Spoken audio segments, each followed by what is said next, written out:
please? Yes, I can. Yes, sure. Can see All that. right, all right, all right, all right. Thank you. So the Commonwealth Shared Scholarship, I've already given this as in.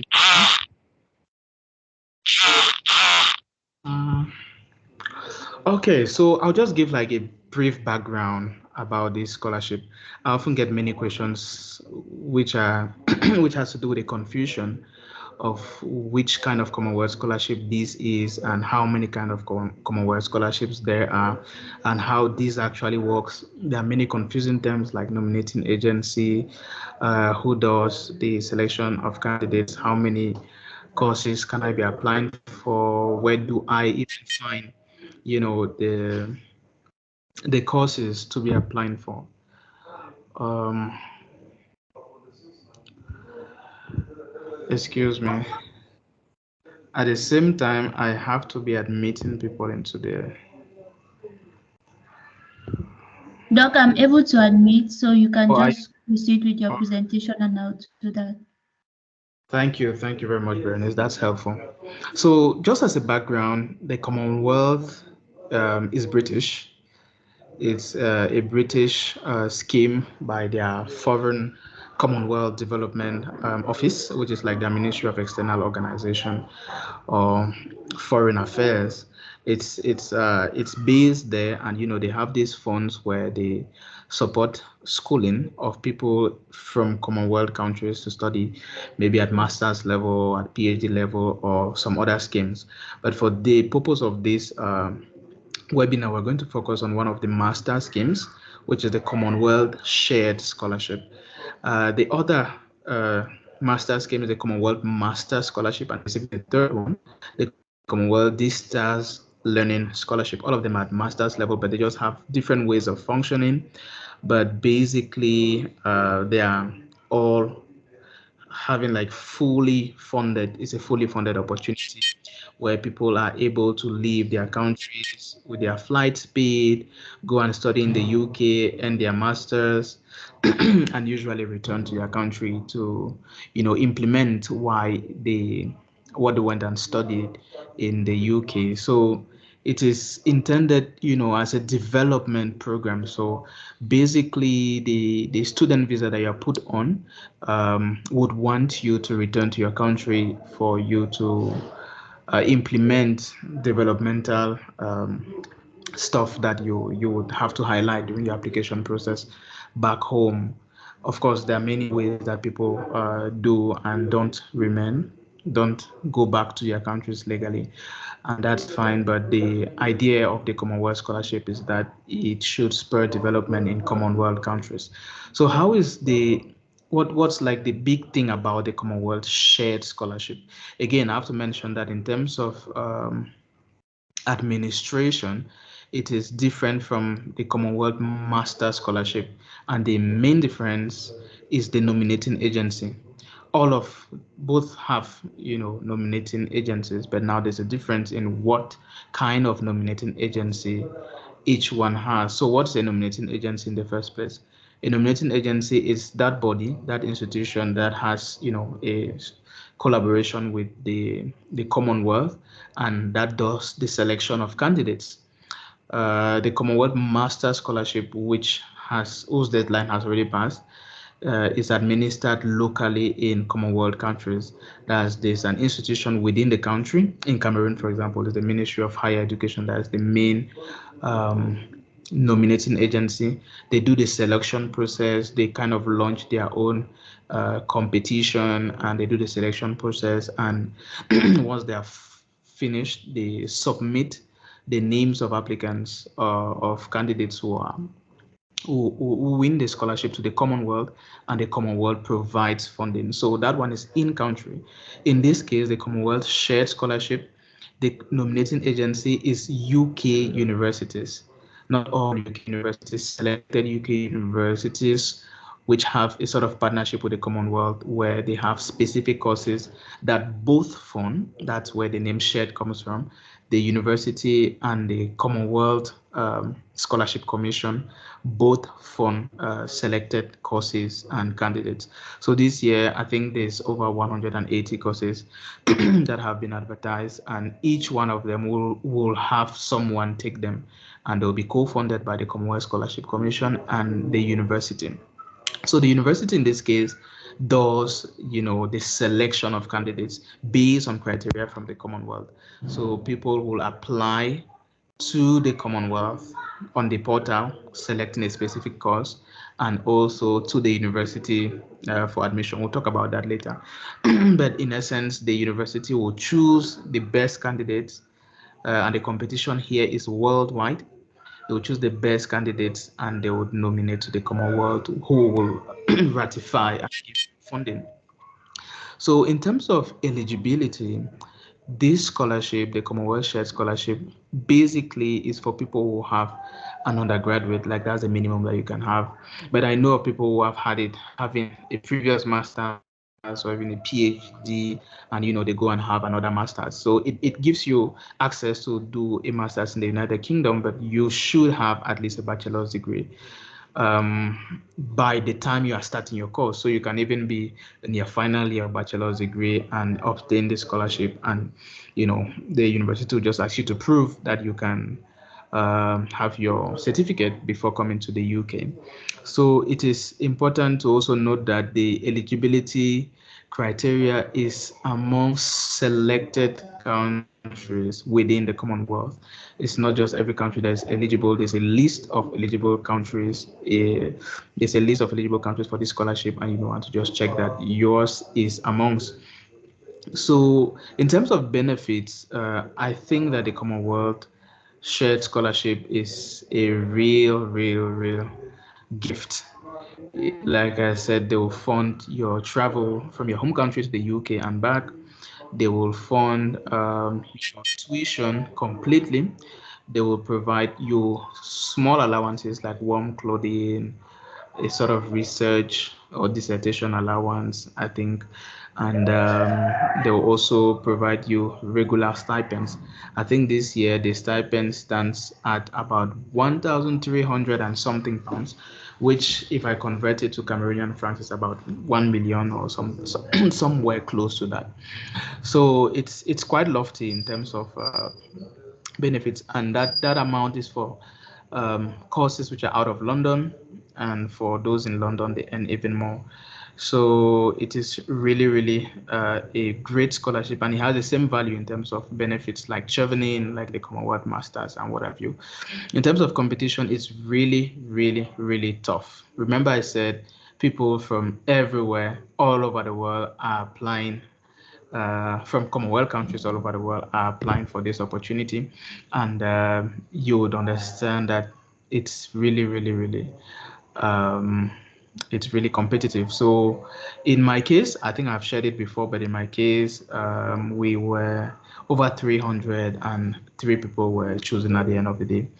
There was myself from Cameroon, a Nigerian, and an Indian. So it's like a 1% kind of thing. And I'm sure other people have even stories which tell that indeed it's very competitive. And it goes even more competitive when you go to big universities like Oxford, like Cambridge, like the University of London, and all its schools. So the deadline for this scholarship is the 14th of December 2023. Now, how do you apply for this scholarship? I have probably mentioned it in the introductory or background section, but I'll mention it again. So the first thing, check that you're eligible and stuff. Have be sure to have all your documents intact. Then the first big thing is that you have to select your courses.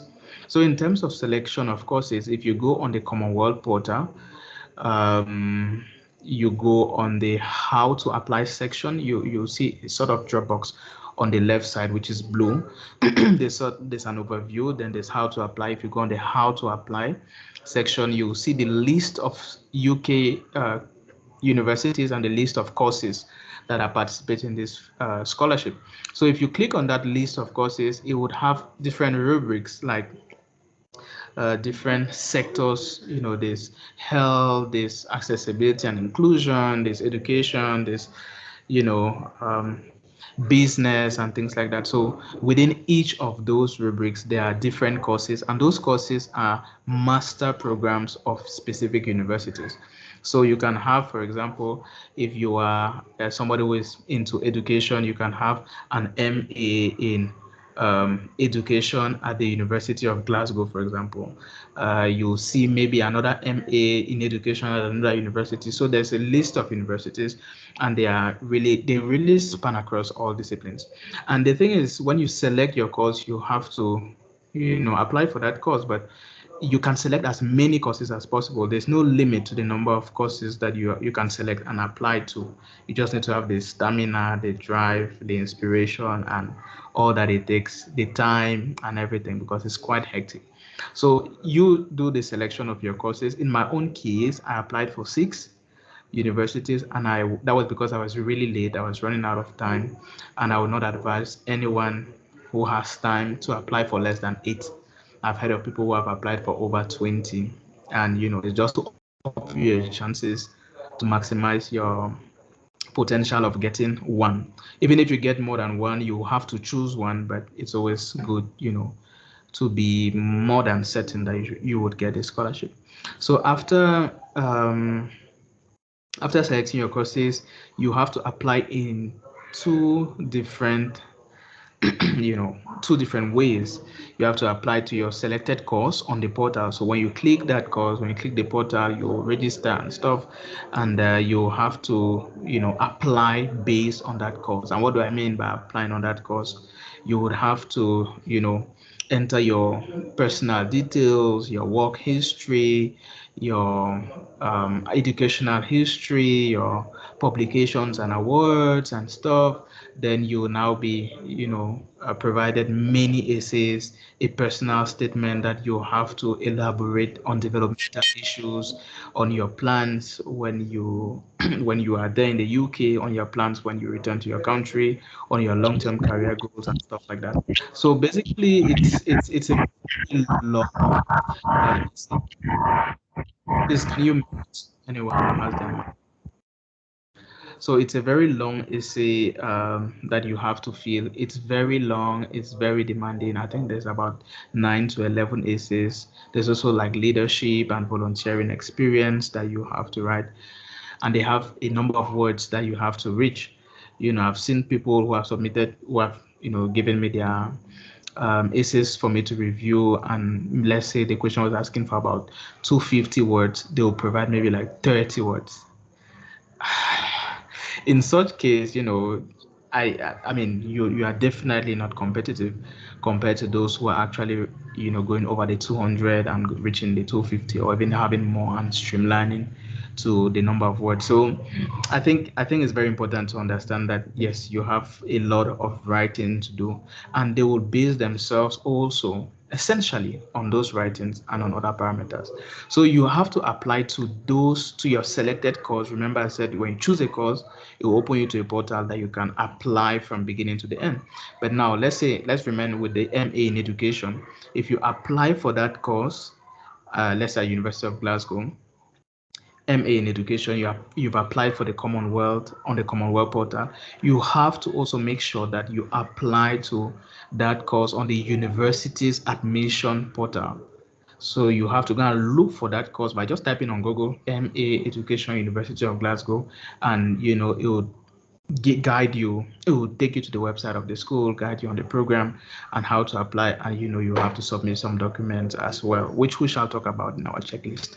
So you definitely have to do this for all your selected courses. So if you are selecting 10 courses, I mean, you could have 3 courses from one university. So if you're selecting 10 courses, for example, you have to apply 10 times, you know, in the portal, in the Commonwealth portal, and 10 times, based on the different courses and universities and stuff. So on one hand, you're applying for funding, and on the other hand, you are applying for admissions. So they cannot give you funding if you are not admitted into the university. And this permits me to also say that some universities, while you're applying for their admission, they'll ask you for a sort of fee, an application fee. Sometimes it's 50 pounds or more or less. And yeah, they expect you to pay, but usually they put they charge that amount for random applicants. And if you're applying for a scholarship and you're from a developing country, you can mail them their admissions and let them know that, this is your condition, you are not able to pay that fee, and they would waive it. They will usually waive it.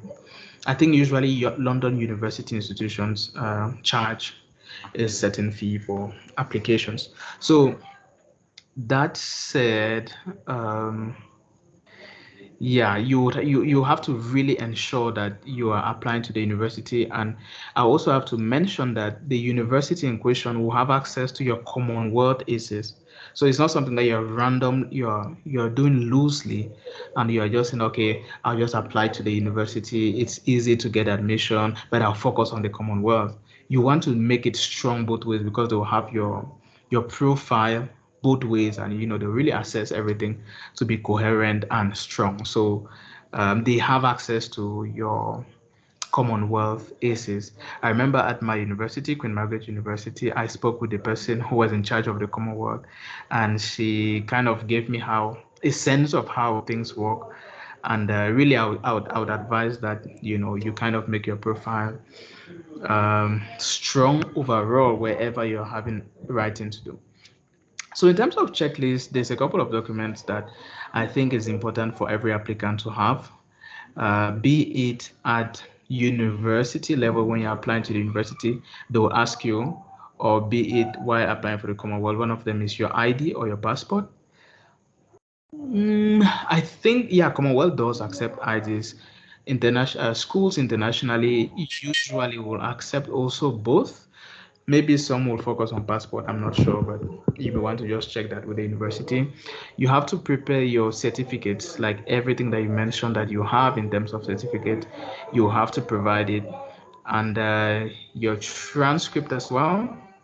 It is also your responsibility to get recommendation letters from referees, and I would say, yeah, strong recommendation letters are very important, but you also don't want to you know, look for those big professors who are unavailable. If they are available and they are, big professors that you've worked with, blah blah blah, it's going to be great. But think also about the availability of your referees before selecting them.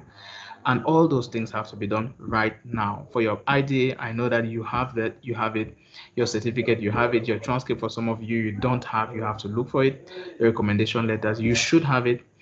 Now, language proficiency, what I mean here is things like IELTS, TOEFL, Pearson's test, or whatever test can prove for English. Usually, the Commonwealth does not really require you to have a language proficiency, but the university will want you to show proof of English before they give you admission. Now, the way things work in the UK is a bit different in terms of university admission. They don't expect that you have everything on the go while you're applying. There are some things like language proficiency, that you can apply without, and they'll give you what they call a conditional offer. So they'll give you an admissions offer with a condition, and the condition will be what was lacking um, in your application. So usually it's going to be like this language proficiency thing, or if they flag something else, they can also let you know that if you provide this, that's when we'll give you a full admission, which will now be called an unconditional offer.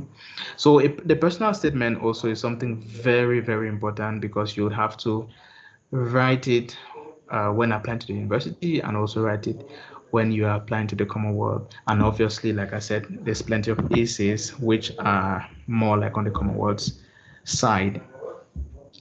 What makes an outstanding candidate, or what makes outstanding candidates? We have some of them here.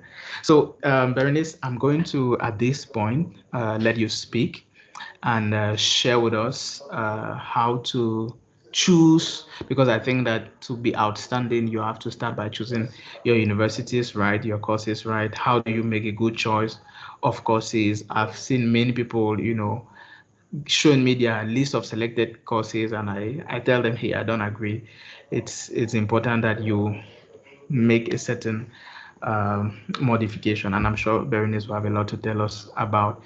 Berenice is a 2022 Commonwealth Shared Scholar, like I said, at London School of Economics. She was trained in Cameroon as a medical laboratory scientist. Then she completed a master's in public health in Cameroon, and she had a Commonwealth Masters shared master's scholarship in 2022.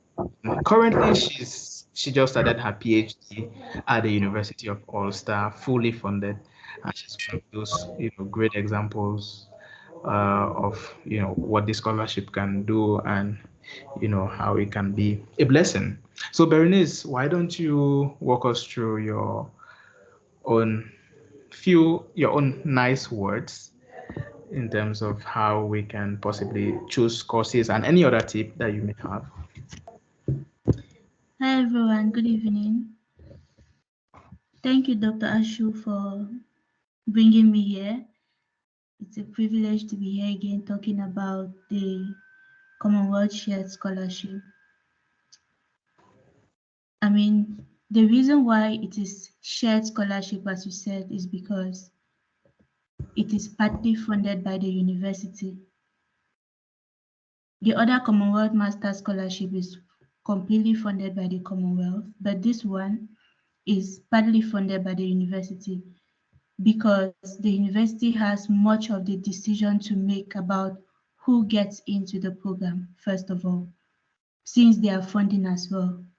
Now, the programs that are up or the courses that are up for scholarship by the Commonwealth have been made to be there by the university, meaning that it is the university that gives the bid for that course to be on the Commonwealth for funding. And also, the Commonwealth makes the university to agree to fund the living cost aspect of the scholarship, which is one of the reasons why it is a shared responsibility, meaning that the university has a large say as to who gets this scholarship, which brings us again to why it is very important to be careful with your course selection and your university selection as well. Now, some people say you can either apply to the Commonwealth and then you come and apply to your courses later. I have no problem with that. But it is the university that evaluates both your university application form and your Commonwealth application as well. When they evaluate those two and you are competitive enough, then they will nominate you. Now, if you have not gone through the university website to first of all understand what the university is looking for in a candidate,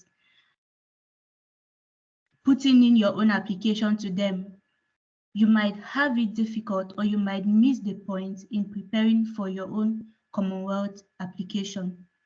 So I strongly advise that you do your university application and submit, and then you do the Commonwealth one because they are the ones that not only offer you a place, but they nominate you for the Commonwealth funding.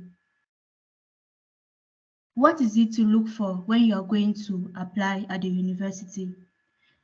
There are some courses that the university would prefer people from a particular country. First of all, the Commonwealth does not mind the country where which candidate is coming from. All they want is the university saying that we have nominated this candidate for this our course, and they are okay with that.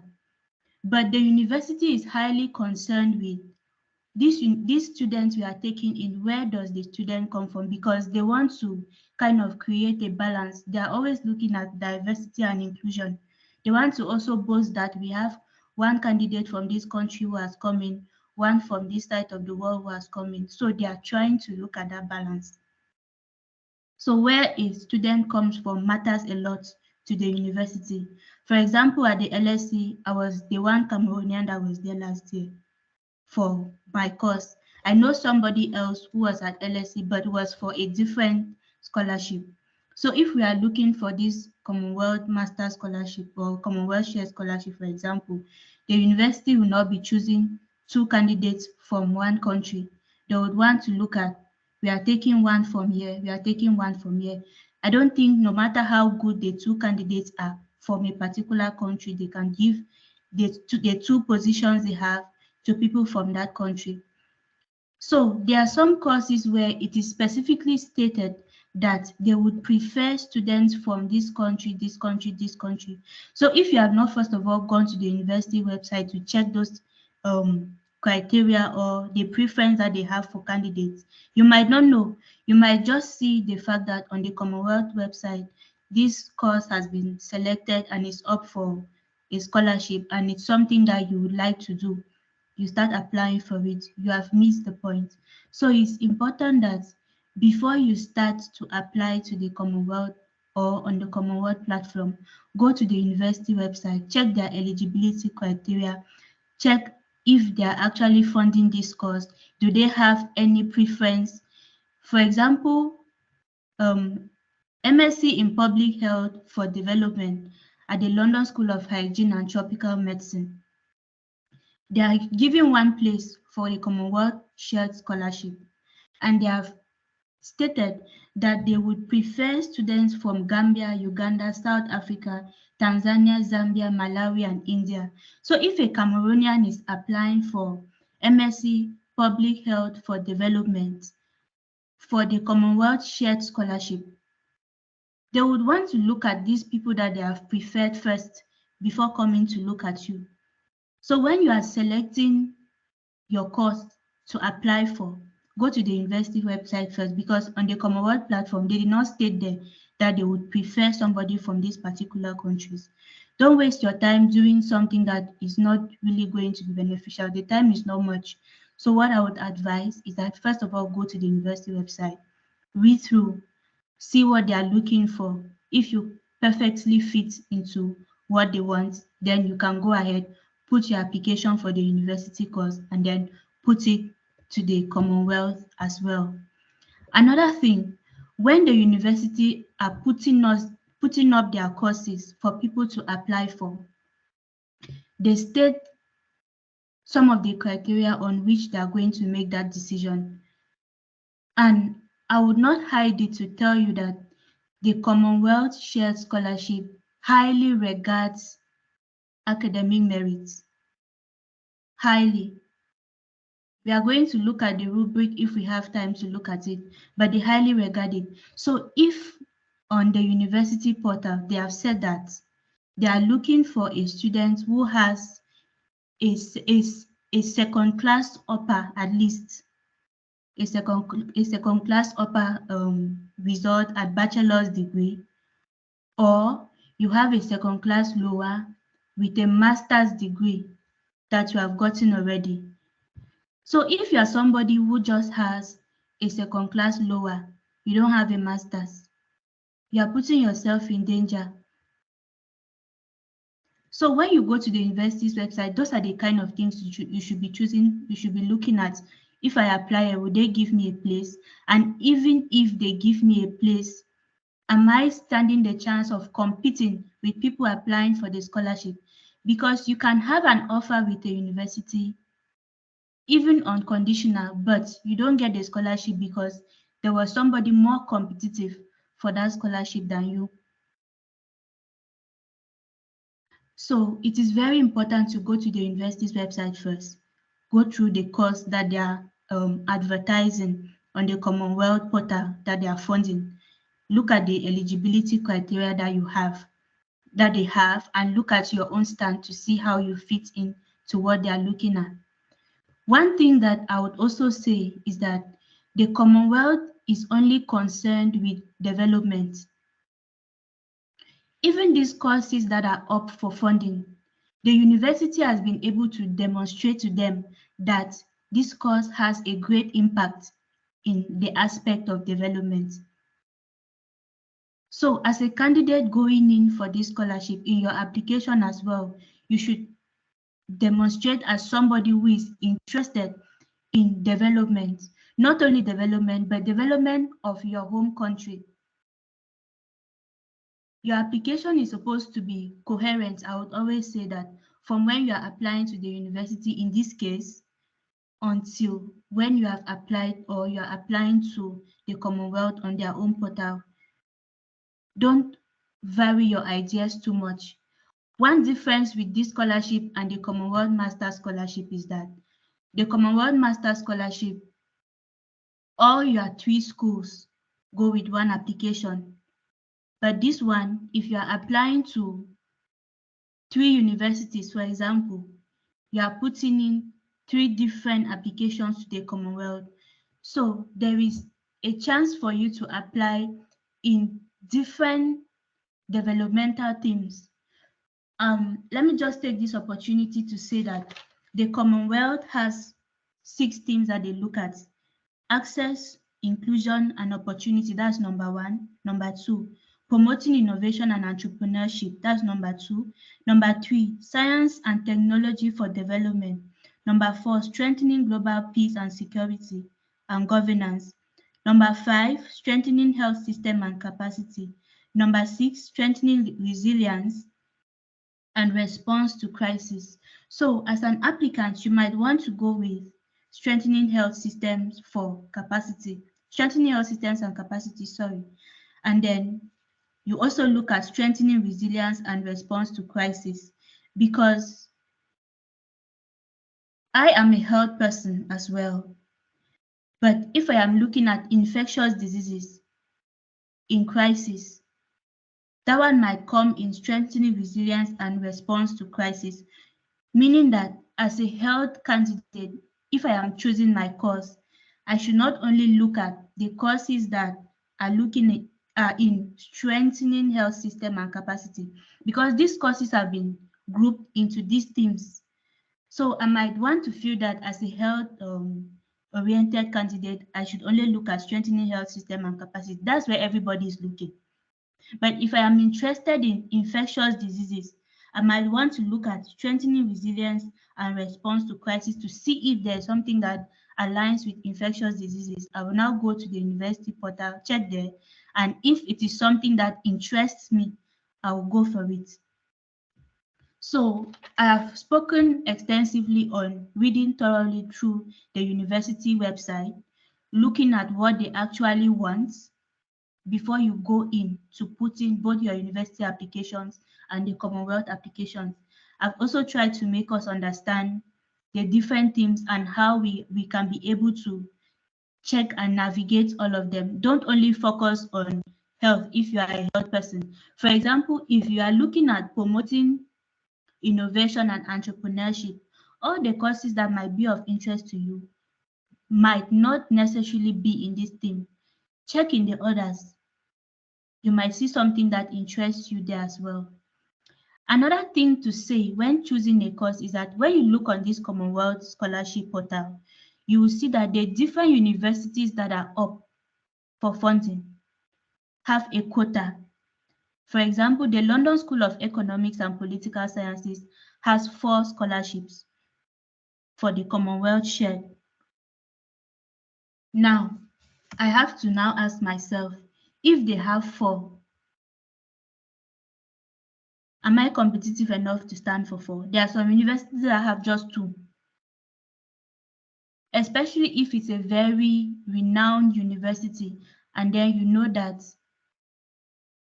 there's a part of your application that is not very strong. This university has just 2 positions. The competition there is high. Then you should start reconsidering. I mean, as Dr. Ashu said, he encourages, and I do as well, that you apply to as many courses as possible. That increases your chance of having at least 1 nomination. However, the application you are submitting should be strong all round or should be strong overall. I was reading this afternoon somewhere in the advice for applicants, they said that if at a particular point in your academics you did not perform well, let's say your bachelor's degree, you didn't do well, in your personal statement, you should be able to demonstrate the life situations that you face that affected that result. Not like in a beggarly way, like I failed because of this reason, but put it in a way that seemed like a strength, which means you can say that this is the challenge I faced, but despite this challenge, I came up with this. Or these are other things that I was doing alongside that made me not to only have this result, but achieve this as well. So it should show a kind of, you should be able to transform what might seem as a weakness to an inspiration to the person that is reading it. Anyways, I will go back to what I was saying, that your application as a whole should be strong for whatever course you are applying for. Your application as a whole should be strong. Don't say, because I can easily get an offer from a university, it will be weak at that point, and then when I go to my essays, I will do better. It is still the university that is reading your essays. They will have to read it and then confirm to the Commonwealth that we are nominating this candidate. So if you had it in mind that it is a Commonwealth that goes through, it is not. The university is the one that goes through your application. Well, they have offered you a place in their school. They go through your application, then they nominate you to the Commonwealth. Even though when you are applying to the university, there's a place to ask you if you have applied to any scholarship. Maybe you should choose which scholarship you have applied for. That notifies them that you have applied to the Commonwealth. However, when you submit your Commonwealth scholarship application, they also get it. So they are the one that goes through and then nominate you for it. Okay, so it is very important to know what a university is looking for before you apply, because no matter what you do, if you are not the one they are looking for, they will not choose you. You should match what they are looking for.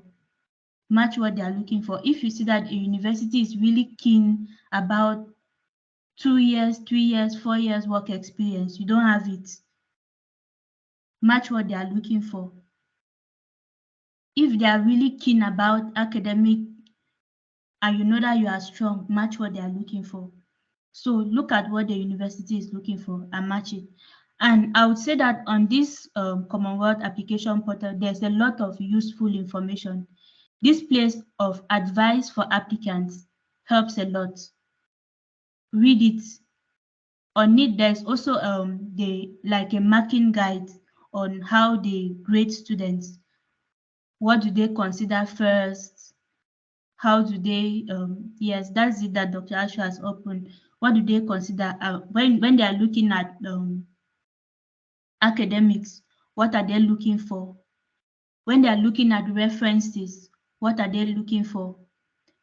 So, as Dr. Ashu said about the word count, when they say they want 250 words, demonstrate that you are a serious candidate by providing something strong like that. If you write 30, it doesn't show your seriousness.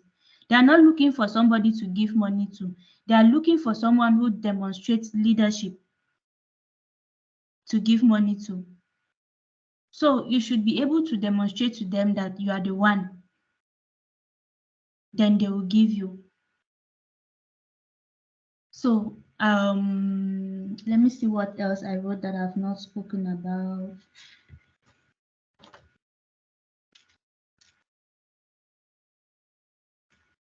Okay, another thing is that as an applicant for the Commonwealth Shared Scholarship, you should be able to know what your country is up to. As I said before, we are looking at development. You should be able to know what is the health development plan in Cameroon. What's Cameroon planning to do by 2030? How is universal health coverage going on as a health person? What are the challenges that COVID has brought in? The crisis, governance, leadership, the health system. How has it been affected? How do you think that you can contribute? If you go and study, how can you change things? How can you strengthen something? How can you? Those are the questions. You should be very interested in your country That's the essence.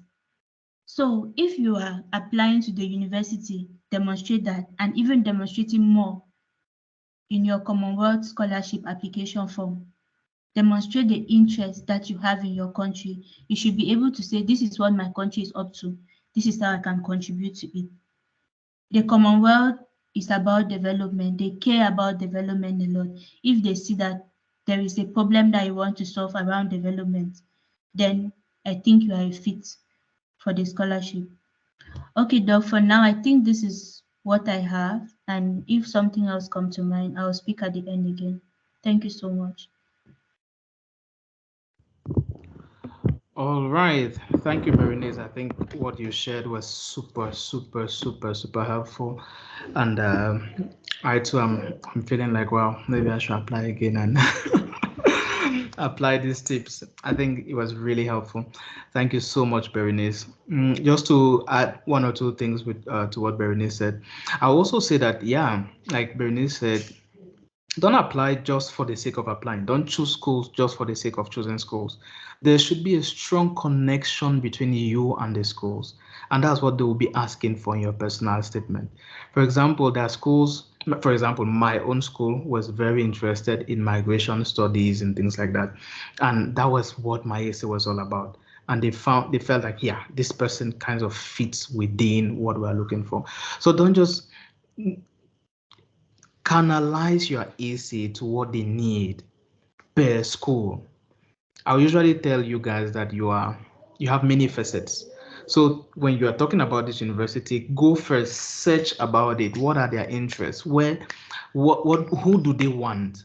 And see whether you can match it, and that's what you should be demonstrating in your essays. And also in terms of selection of universities, when we're saying that apply for 8 schools, it's not just about choosing your 8 schools, then just applying to them, and saying, hey, I applied to it, at least one will work.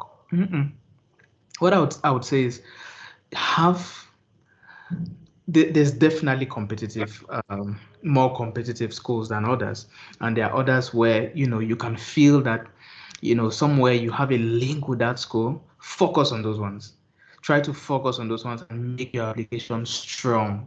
Not everybody will have the opportunity to go to LSE or to go to Oxford or to go to Cambridge. So you cannot have 5 schools and all of them are top tier schools because you're looking at the ranking. It may not really turn into your favor. So you also want to look at, okay, maybe these ones I don't have 100% chances. These ones I have maybe 50% chances. Then this one I have maybe like 80% chances of getting. So you may want to classify your schools in that list and know how much you're investing time for each. So in the ones that you are not sure that you are really competitive for, you may not want to be applying and investing all your time, all your energy for those ones. But the ones that you really think they are close to you, you definitely want to, yes, improve on how you polish your work for that. So I will move ahead just now, and I hope you can see my screen. Oh, sorry.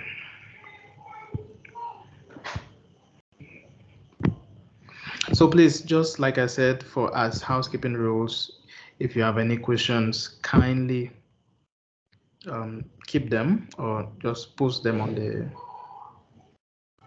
the chat, and we are going to respond. I'm not sure why this is. Yes, Dr. Aye, please kindly keep your questions for later on. And now we are going to move ahead. Hello. Anyway, Good evening. Are you getting me? hey, doctor. Hey, yeah, I can hear you. But please, Okay, if you have I'm a Dr. question, why don't I. you? I'm a general. Yes, yes. I just want to say a warm thank you for your All right. presentation, for all effort that you are doing for us. Oh, okay, okay. Thank you so much. That goes straight to my heart. I appreciate it. I'm having some technical difficulties as well, But anyway, I hope you guys are having a good time and you're finding what we are sharing helpful. And I think it is. I would Hello, really, yes. can I ask my question? Okay. While we set up the technical stuff, yes, just go ahead, please. Okay. Particularly in the the map part of the CSC website, I read about the criteria. So they look about the academic criteria, the leadership criteria, and and your future plan. Because I want to apply for a master. As I said it in docs, I have many difficulties to really choose because a person who is Polytonian, yes. After my graduation, I did a lot of certificate. I'm very actively among many organizations. So I'm a little bit confused about what the university need. For example, Dr. Campbell, I don't know, Ines or Campbell, Muki, said you have to look about how what the university want to stand up. Okay, if I just want have one criteria, what am I supposed to do? For example, I may be good in academic level, but the university can about another things or academic level another things. What am I going to know that okay, my profile fits really fit? Because after that you talk about the leadership aspect. Is it sufficient? And I read also on the criteria that okay, you may not have you may not have good result at school, but you need to explain it on your essay because they know that sometimes you can have some difficulties to perform better at school, but you need to provide it on your essay. But if the main criteria is marked at school, your performance at school, will it be good to apply of this kind of scholarship? Maybe no matter you don't have a good mark at school, your level is not enough. But if you have some reason and you provide it in the website, what will it be? Thank you. So I want to know about it. How do I know that my profile really fits on what the school want? Because the good result at school will not be the main criteria. You may not be good at school, but as she said, in your country, they just realize that okay, this point is not very interesting or what they stand for. What should I supposed to do now? Thank you. Well, Dr. I, thank you very much for your question. I'll just answer you quickly because we are still doing the presentation. Then I'll probably touch one or two things also subsequently in the presentations. And given that you are in the mentorship plan, we're also going to continue on WhatsApp. So, like Berenice said, academics is something very important that they look at, but also be aware that they look at people's overall profile. For example, let me take an example. I have 8 years of experience in HIV, but I had 2.2 on 4 GPA. But now I am a leader in HIV in my country.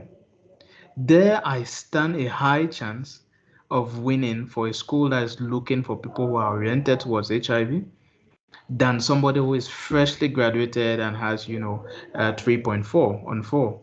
So it would depend, and again it goes back to the feeling of the university that's choosing.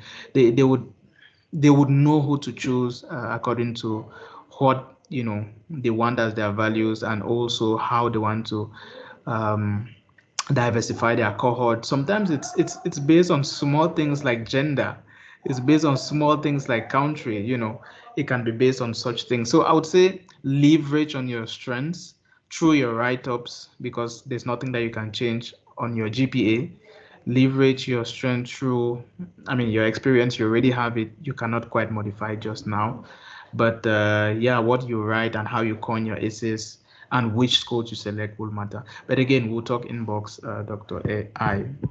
So right away, we're going to move to the third speaker of the day. She's Dr. Ines Kambum. She is currently studying for a master's in public health at the University of Nottingham. Ines graduated from the University of Yaoundé 1, the School of Medicine of that university, in 2022. And she had a scholarship like the next year. And it's really a privilege to have you, Ines. How are you doing and how is Nottingham today? Hello, Ashu. Hello, everyone. Thank you for inviting me here. I'm doing good. I hope you are doing good too. I checked yesterday, the temperature was around 1 degree or 0 degree. Is it that low now or it's a bit warm? Still getting used to it. Okay, nice. So really, it's nice to have you here, and basically, we would want to really learn from your experience, your application experience.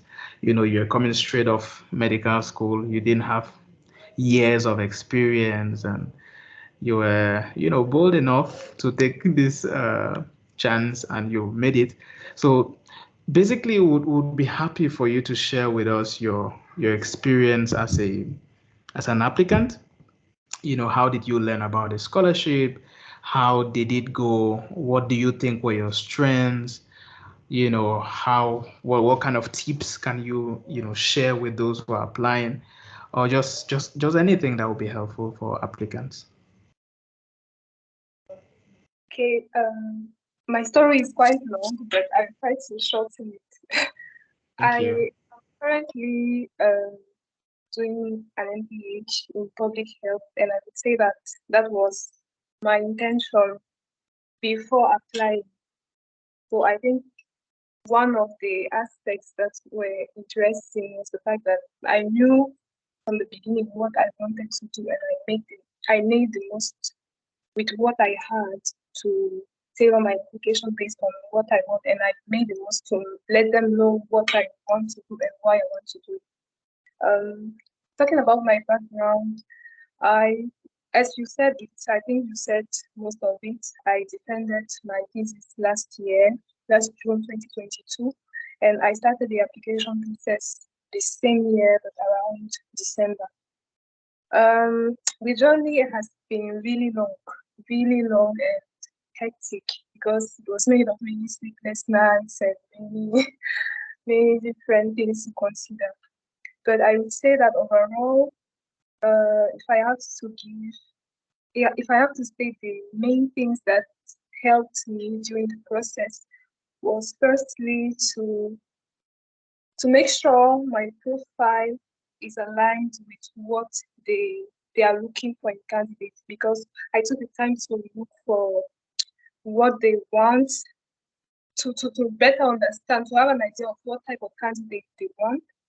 And I realized that they were more interested in leadership and sustainable development. So I made sure that I insisted on those aspects when I was preparing my application. Secondly, I watched a lot of YouTube videos to know how to go about it, how do we actually go through this process. Apart from that, I will also emphasize on the fact that I had people who accompanied me. I went to, for example, you, Dr. Ashu, and Berenice. Even last year by this time, I was attending this same webinar and were the speakers. So I try to make the most in order to attend as many webinars as possible where people would explain how do we go about the application process.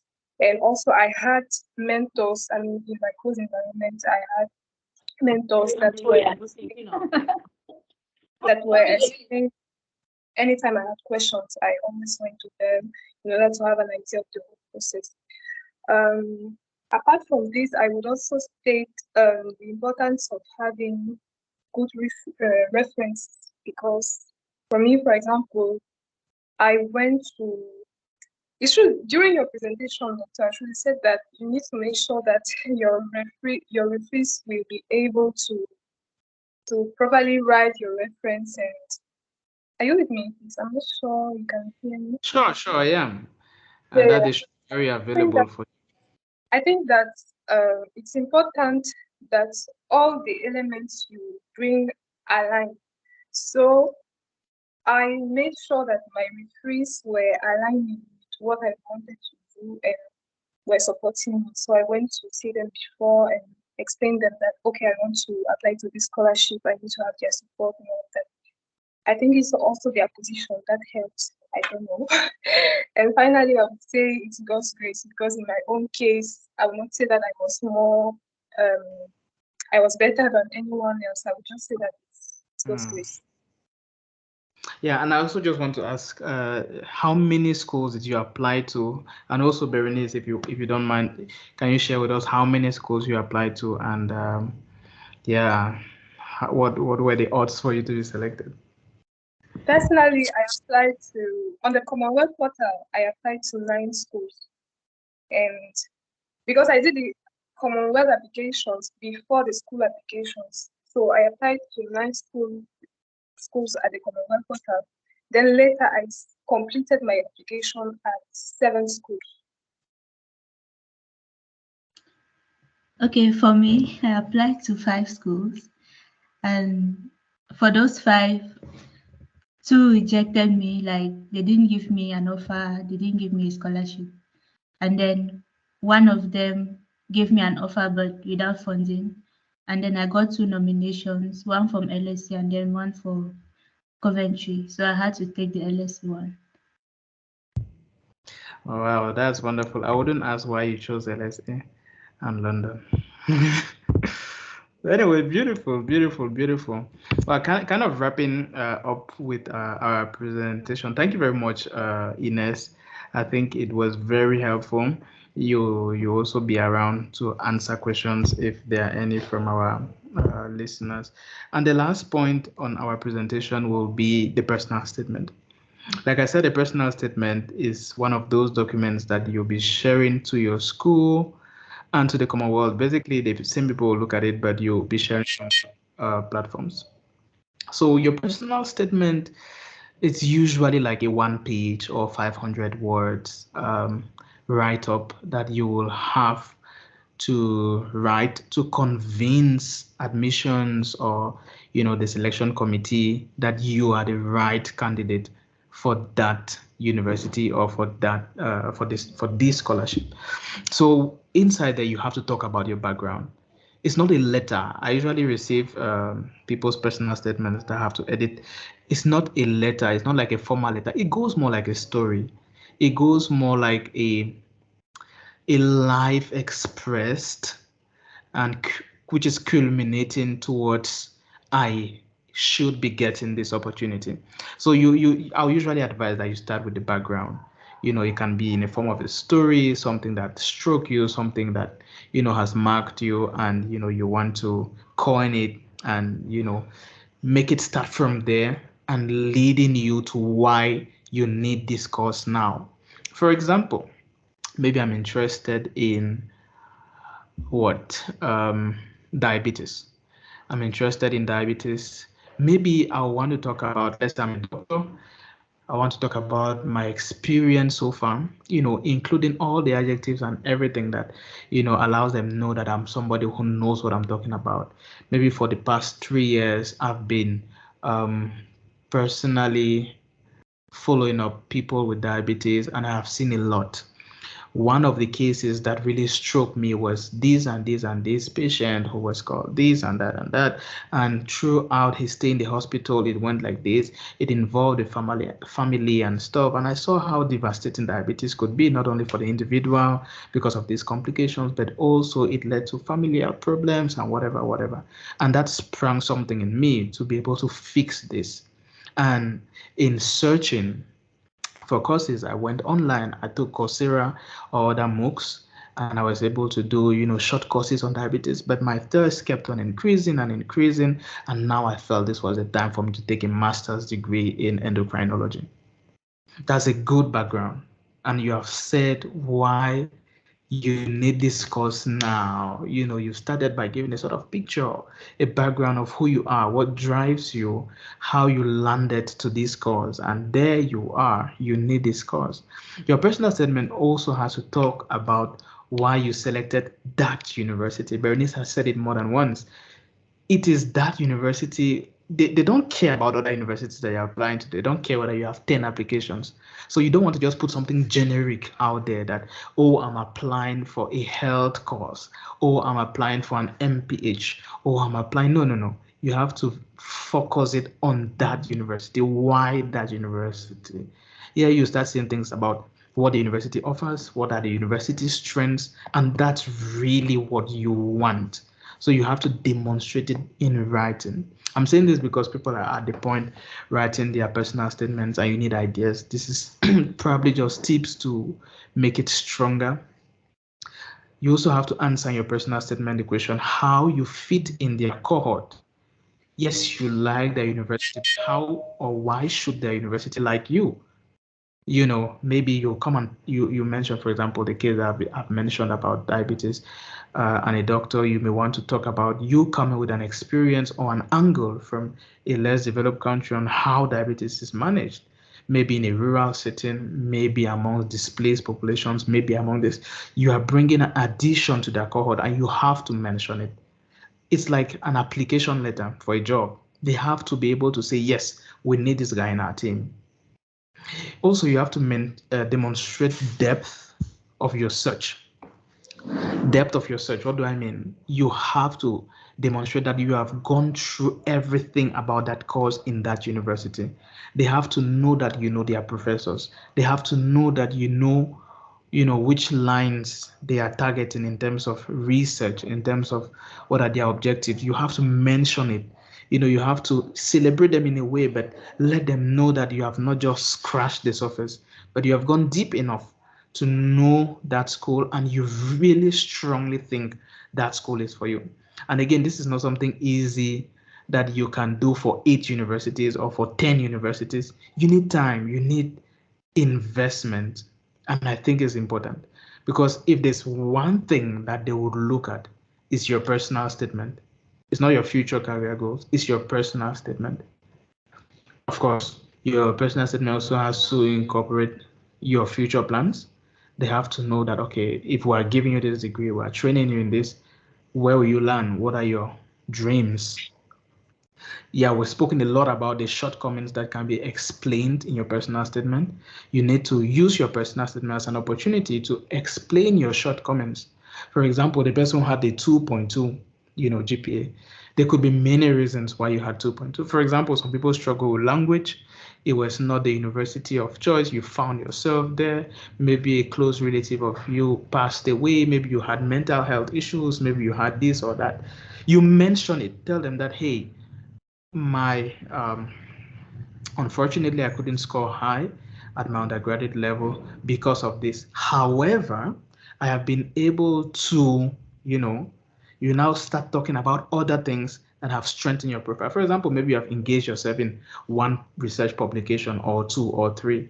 So I was not able to have a high GPA due to this. However, my commitment to scholarship, my commitment to research, my commitment to academia saw me go into join research teams and develop research projects and do research, and the outcome was this publication, which can be found here and there and there. So you have already kind of closed your mind on that part, which was a shortcoming. Maybe your shortcoming is you don't have a lot of experience. You have to demonstrate it with other things which are your strength. For example, I've mentioned research, which can be your strength. I've mentioned maybe your background, which can be what you're adding to the team. I've mentioned also your GPA, which could instead be your strength. You want to hype on your strength. Yeah, I think I've already mentioned why should they take you. You should be using convincing statements. It's not just a formality letter. I'm saying it again. It's not just a write-up that write your personal statement. You're just writing something. You are looking for adjectives to convince them that, hey, take me because of this and this and this and this and that. And also, you don't want to repeat your CV on your personal statement. And lastly, it's an opportunity for them to see how good you are in English, see how good you are in communication. That's why it's important that if you are not good, you seek for help. It's very, very, very important because they can judge you no matter your experience. They can judge you on what you wrote on your personal statement and say, hey, no matter what, even if he provides good English, he's not good enough or she's not good enough.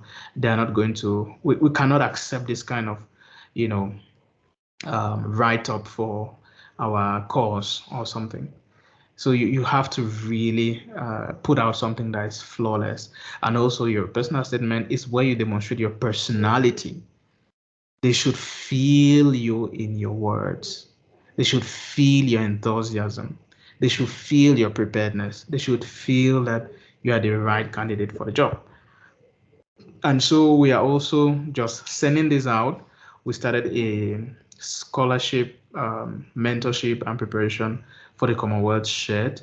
If you haven't joined, I would strongly advise that you join. You can let me know inbox on the chat and we would include you. So the registration fee is 10,000 francs and we'll take you through up to the end of the program. And I would say thank you very much for your attention.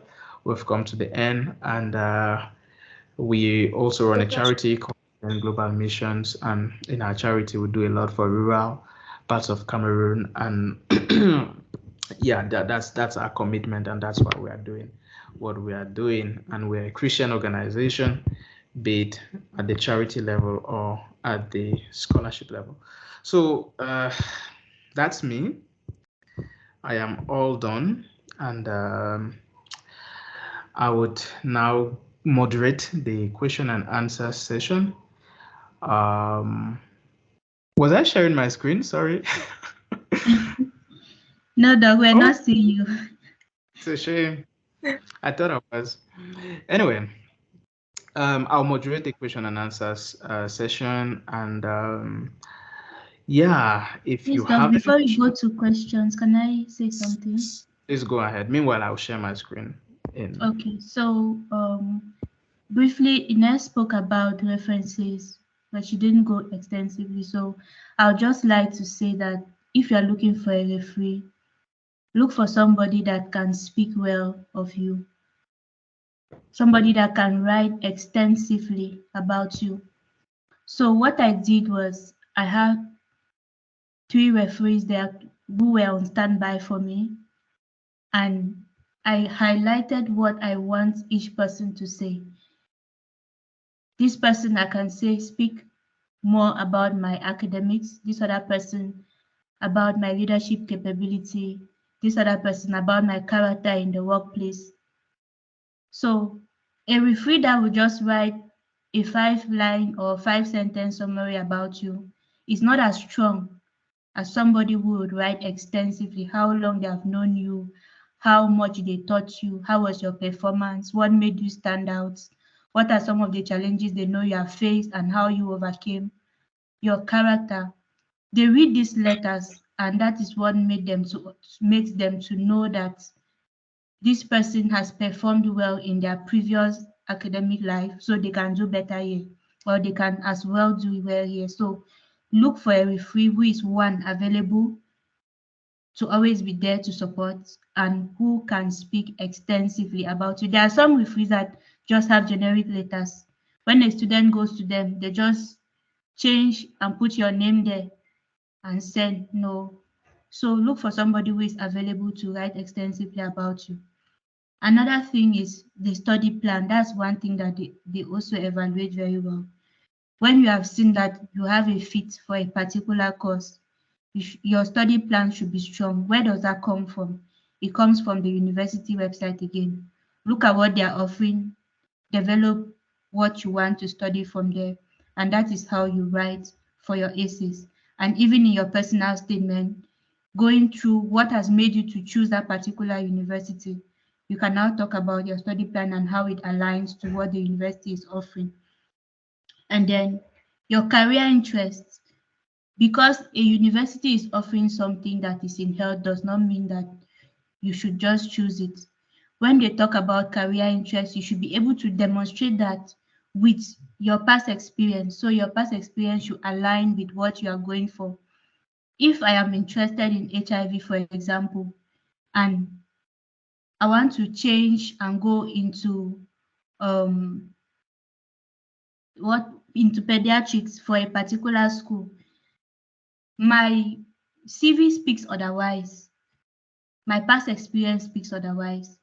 I should be able to explain why I'm looking at pediatrics. Am I looking at HIV among children, or I'm just changing for what reason? So what I'm interested in should be demonstrated by what I have done before.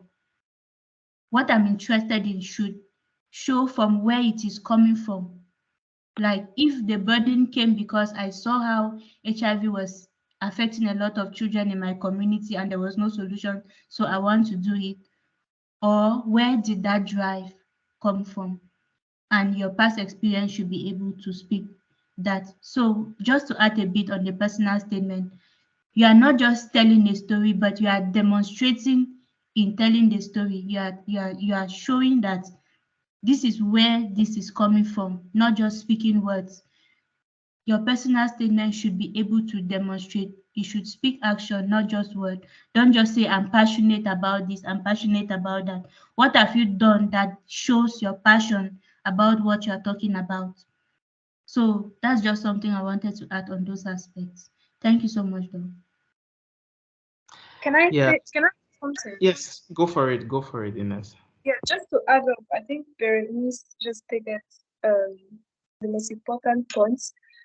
Just to be more extensive about it, concerning the evidence that you will bring during your writings in the essays, you might, for example, give numbers instead of saying that, okay, I've done this, for example, a health campaign in this specific place. Make sure you are very detailed about it. They want to know when, okay, they will not tell you they want to know it, but you will sound more credible if you tell the dates, for example, where it took place, the number of people who have been impacted by your intervention. So give numbers, even if you feel that the number is not much, even if it was just 5 people that you impacted positively, say that. And if you have, for example, websites or any other social media pages, give the links.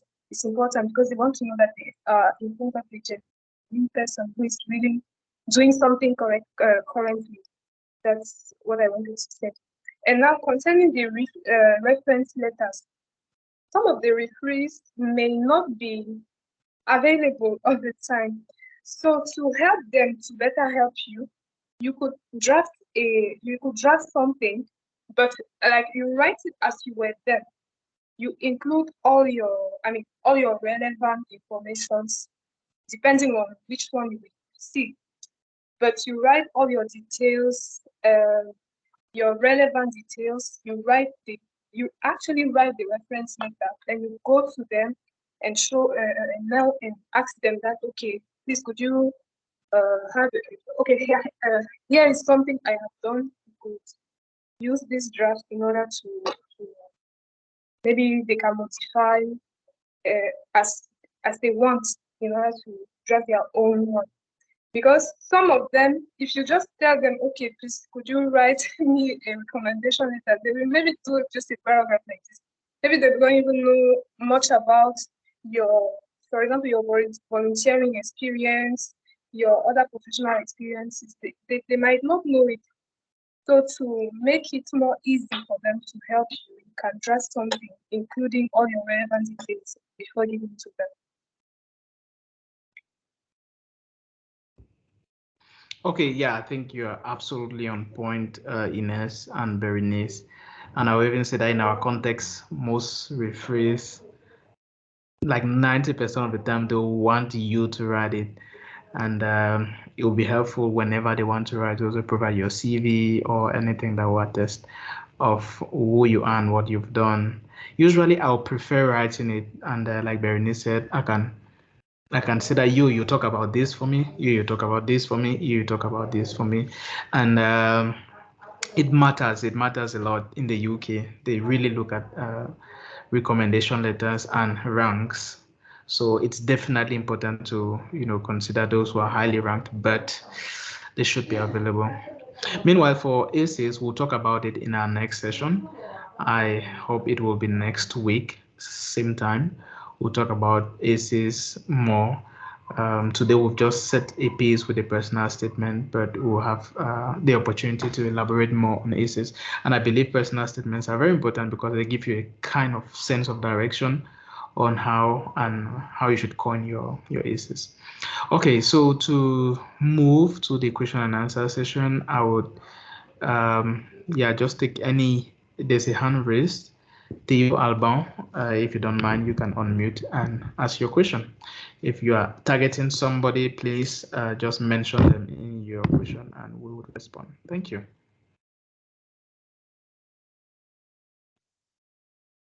All right, thank you so much, sir, for the presentation tonight. It was a brilliant one. I have enjoyed every bit of the presentation from the start to the finish. I want to salute Dr. Ashu George, a grand frère who is resolute in his efforts in guaranteeing that the next generation can also achieve a future. I want to salute uh, Doctor in the Making, Muki Berenice. Thank you so much for your efforts. Thank you for your lectures, and Dr. Ines as well for all that you do for us by being here on this platform. I want to say thank you to the entire Eden Global Missions, Eden Scholarship Forum team for all this. Now, let me get straight to my question. I have a couple of questions. I would like to speak first to Dr. Ines Corinne, if you don't mind. I would like to ask you, Dr. Ines Corinne, I start by saying that it is very fascinating that you are leaving immediately from medical school and you are getting into Nottingham. It is very fascinating. I'm just so curious about your story. I mean, having been in medical school, I would love to know what are the kind of leadership experiences that you have been exposed to that was an advantage for you. I would like you to dig a little bit deep in your story and tell us how your academic portfolio in terms of GPA set you up for the scholarship. What was your leadership experience, and maybe some of the things that gave you a distinct advantage in getting the scholarship. Before I proceed to my next question, that's the first. Thank you very much. Please, Dr. Theo, if you don't mind, just go ahead and ask all your questions. Then I would see how to answer them. Thank you. All right, thank you so much, Dr. Ashu. My next question, which is a very important question to me, is about how do you speak about your future plans when you don't have any future plans? I mean, you may just have an idea.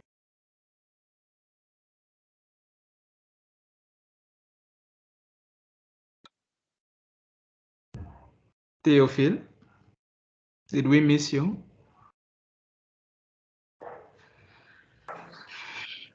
Unfortunately, I can't hear you. I'm sorry, my network was disturbing. I was All right. saying that you have a strong burden for a problem you have identified in the community, and you want to be able to provide a solution to this problem, but you don't have any concrete plans. As a matter of fact, you are hoping that by the time you are getting this training on a broad concept that has something to do with the problem you have seen, maybe you have seen a problem in public health, and you tell yourself, well, a training in public health will definitely empower me to solve this problem I'm seeing. But as for the how and the strategies to solve the problem, you might not know the specifics of that. How do you talk about your future plans? So that's the second question I have. All right. Yeah, The thank third, you so much. Okay, go ahead, go for it, go for it. the third question, which is the last question, is how do you reconcile the fact that you may have multiple problems that you want to solve? I take, for example, a specific one so that it can be a little bit more easier to explain. I have and I have a great burden and a great concern for leadership in general, number one. And at the same time, I have a great concern for public health in terms of the preventive aspects of public health, number two. How do I express these two without giving the impression that there is a dichotomy, like I'm trying to follow two foxes at the same time? How do I coin that out in my communication? So those are my questions. Thank you very much.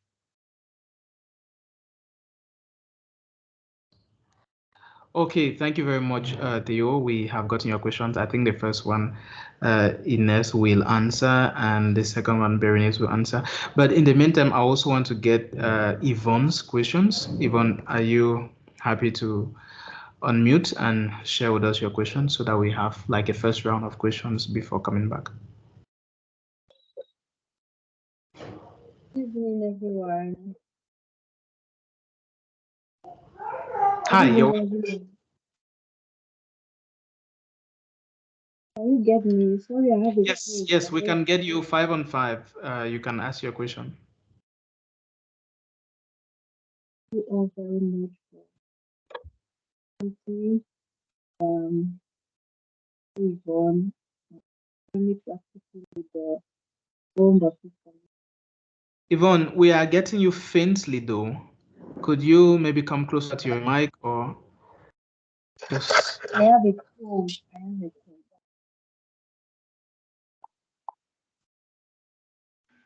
Can Or you you get can me type your now? question.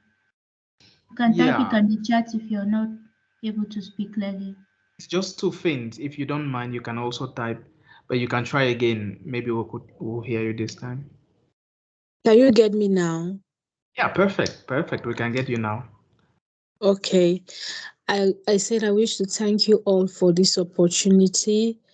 Thank you for this platform. Just for the introductory, just for the sake of introduction, I am Dr. Tite Yvonne, currently practicing with the Cameroon Baptist Convention Health Services in Bamenda. Thank you all, Dr. Josh Ashu, for this wonderful opportunity. Thank you, Dr. Ines. Thank you, our doctor in the making, Dr. Berenice. I think I know Berenice way back from Faculty of Health Sciences, University of Boya, and she graduated with a very distinctive GPA, I can say. I think we started at the same year, but they had to leave before us because their program was shorter than us. So thank you very much. I just have some few questions with regards to the applications. Firstly, I wish to know if you have to select the different courses you have to select. I've heard you say some people selected 8, some people selected 6, some 5. The different courses you have to select, do they have different applications? Like, because I've gone to the platform, you will start with a course, then you go on, you proceed with your personal statements and your personal information and all of that. Do you have to do that process all over again, like 8 times if you have to select for Well, Yvonne, 8 we're missing you courses? again. I'm sure. Hello? Yes, hello. Hello? Can you get me now? Yes, we missed you at some point. You can go ahead. So I was saying, for those different courses you select, like maybe you have 8 courses you have to select, do you have to go through the application process like 8 times? Because I've gone through the platform, it begins with your selected courses, then it goes to your personal information, and then it proceeds like that. Do you have to go through that process 8 times for those 8 different courses, or there is a drawback where you can choose all the 8 courses you want? All That's my right. first question. Okay, yeah, just go for it. Just complete all your questions, please. My second question is the essays. Would they be the same for all the courses, or if you choose 8 different courses, you have to write 8 different essays for the different courses you have chosen? And then even for then the recommendation letters, can you use, anyways, the courses you choose will not be two, all will not be same. But if you choose like three different universities offering the same courses, can you use the recommendation letters in those three universities, or you have to coin recommendation letters for all those universities? And then then the English proficiency, the language proficiency, is it all universities that require it? I've not really gone through all the universities, but for the few I've gone through, I think London School mentioned language proficiency, but I didn't see it in those other universities. For now, those are my questions. All right, thank you very much, Yvonne. We appreciate your questions, and I will just start off by answering them. And also, we'll be able to take another round of questions if there are any after this one. So, starting with your last question, in terms of English language proficiency, all universities in the UK want you to prove some level of English. It's just that they have different ways that they may ask for it. Sometimes they will insist on having either the IELTS or TOEFL, which are like the top ones. But they could also, depending on the university, take other ones like even GCE A level English or GCE O level English that is done in Cameroon, or other tests which are not really like the obvious ones. Now, you don't need to prove English before you apply or by the time you apply. For most universities, if not all, you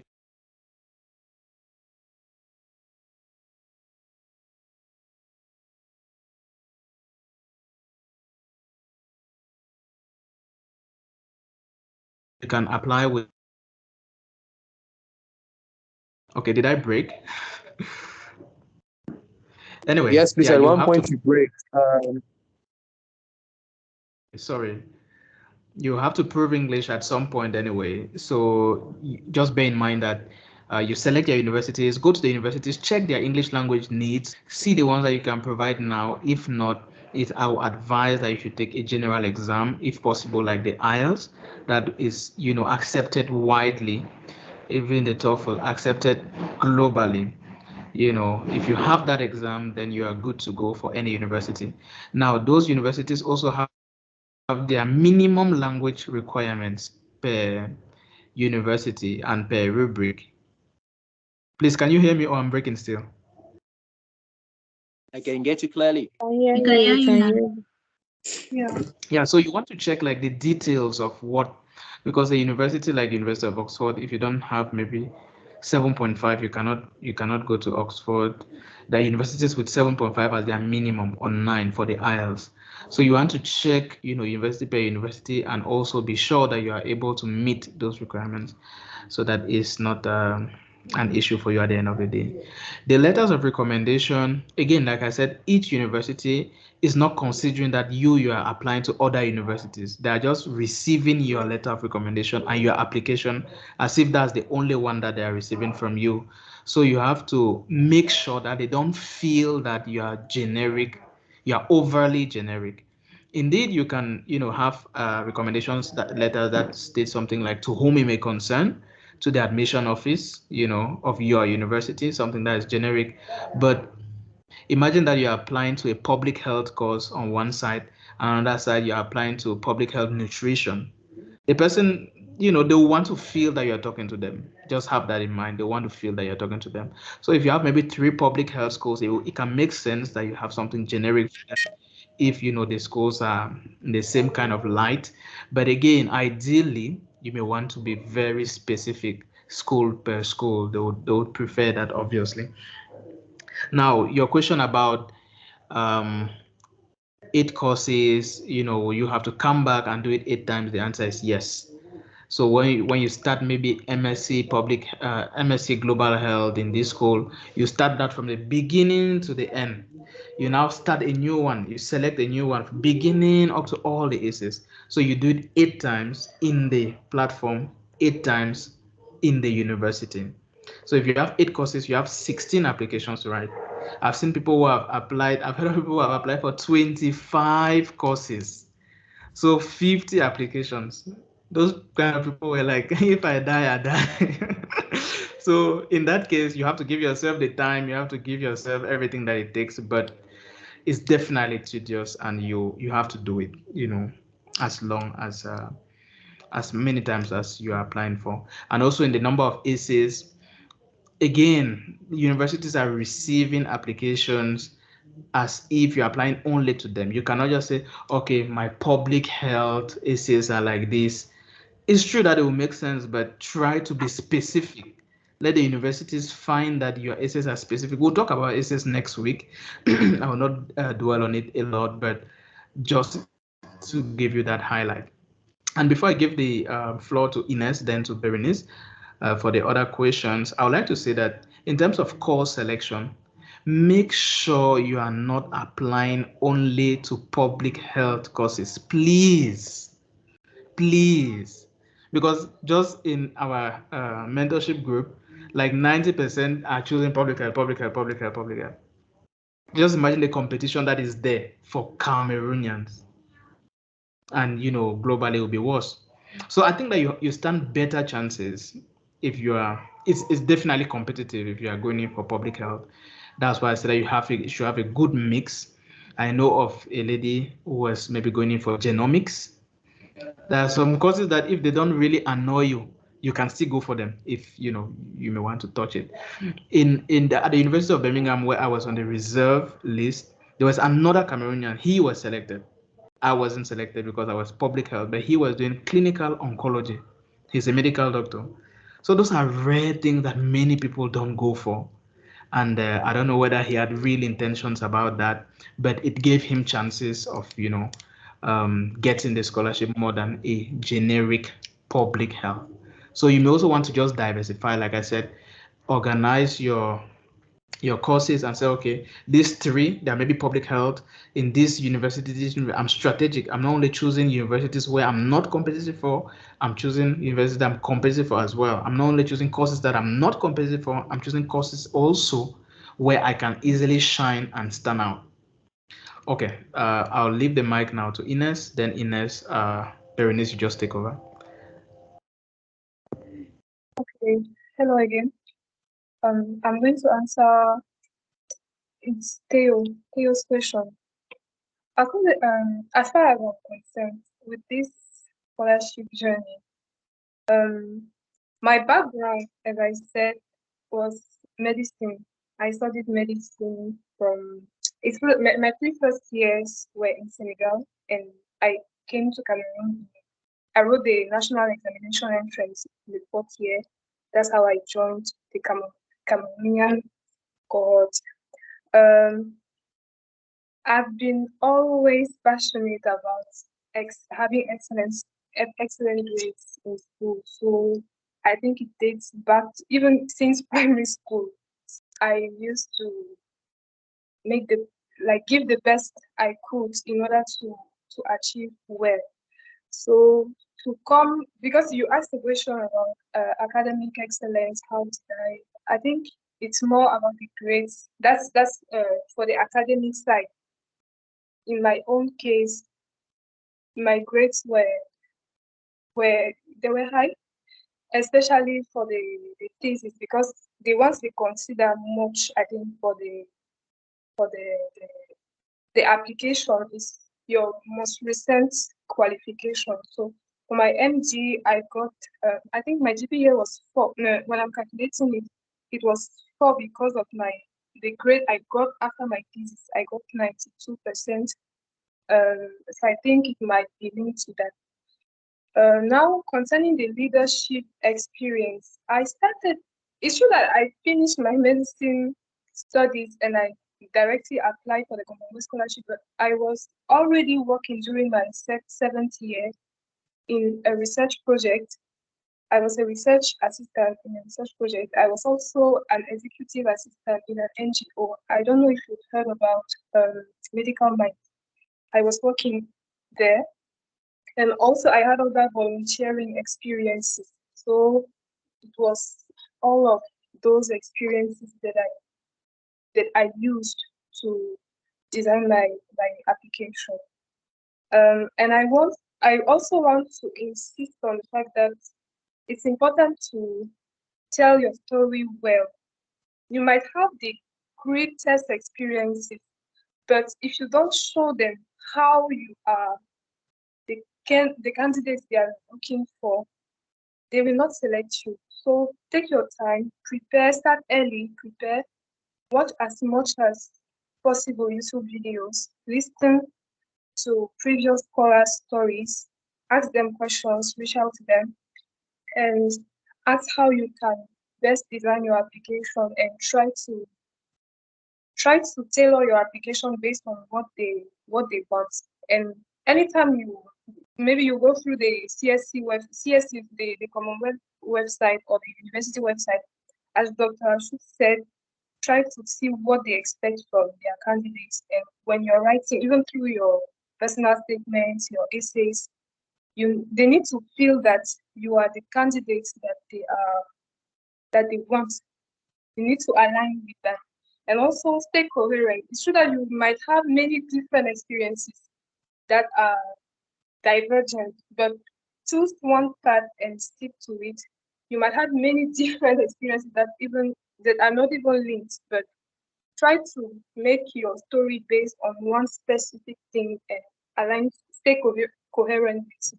Don't start and tell them that, okay, I want to do, I'm passionate about this, for example, and after you come and we feel that you are no more talking about this, you are talking about something else, and you are driving them somewhere else. Because the type of candidates they want is the kind of people that they say, okay, we are trying to form people in order to promote sustainable development in low income countries in different fields. If you decided that I am interested about strengthening healthcare systems capacities in the field of, for example, maybe diabetes or cancer, it depends on your research interest or your health interest. Stay with the same topic from the beginning to the end. Now, you could add, because there is also an essay about leadership volunteering experience, you could add it there, but in your story, design your story in a way that it aligns with what you want. So in conclusion, they must feel that, okay, we listen to you, we know where you're coming from, we know what you're doing, and we know where you're. I don't know if I'm making it clear enough.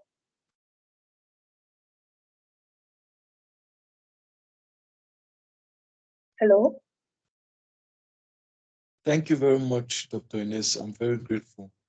So that because of network, I kind of missed the introduction when you were talking about your school. But I got the rest, and I got the point you were making on divergence, which is not the right thing to do. Thank you.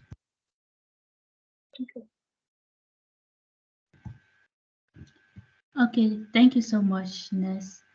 I think I'll answer your second question, Dr. Teo, that asks about multiple problems that you want to solve. Like you're passionate about a lot of things. That's the reason why there are many courses to apply for. And as we said earlier, one application stands on its own. There's nothing that links your application to the other application or what you have applied to one university to what you're applying to another one. You are looking at courses and what you are looking for is your interest. Which course suits your interest? If you are passionate about public health, you find the course that suits your interest, public health, you go for it. If you are passionate about leadership, you find a course that suits leadership, you go for it. I did public health in Cameroon, came to London, did global health policy. I'm interested in health policy. I applied for that one. I had public health. I have done it. So applying for one thing doesn't stop you from applying for the other. But the issue is when you have started one application, run with one idea. Don't move one thing or the other on the same application form. That's why I said the Commonwealth is interested in 6 different things. If you want leadership, you can go in the team that has leadership courses. Tailor your story to leadership and why you want to do it, suiting the course that you have chosen. If you want health, do the same. You are not the only one who has different interests. We all do, even me. I love children, I love business, I love health, and I've done bits in all these things. But when I'm choosing a course, I have to be specific, correlating myself with what the university wants and what is available. Then I go for it. So it's up to you. When you see something that suits your interest, tailor that particular interest, leaving the others behind a little bit and go and run with the one that you are going for. That's what I would say for now. Thank you. And please, if I can add something, Yes. hello, for my own case, because he asked also about my own case, it's praying also about it. Because you are not sure about what is really your path. Me, what I did about it, even before starting this scholarship journey, I prayed about it and I asked God to show me what is my way and to guide me through. I think it's really important. It's crucial actually. Thank you. All right, thank you very much. For the sake of time, I think we'll just be rushing now. I can see one hand up, Eba Bakley. Please, if you want to ask a question, also just put your hands up. Eba Bakley, you have the floor. Kindly unmute and pause. All right, thank you very much for the floor, and I'm very grateful for all the presentations that have been given. I've had a lot of hiccups with my internet connection, and I've missed some parts, but I got some parts, and I think that the parts that I got are essential. Thanks very much, Dr. Ashwa and the team. I don't want to do a lot of accolades now, maybe later in the page. My question is two questions. Number one, related to now you spoke about you can apply to many courses and you should choose courses based on the direction you want to go. I have a worry with the CV. Does it also mean that the CV has to change per course?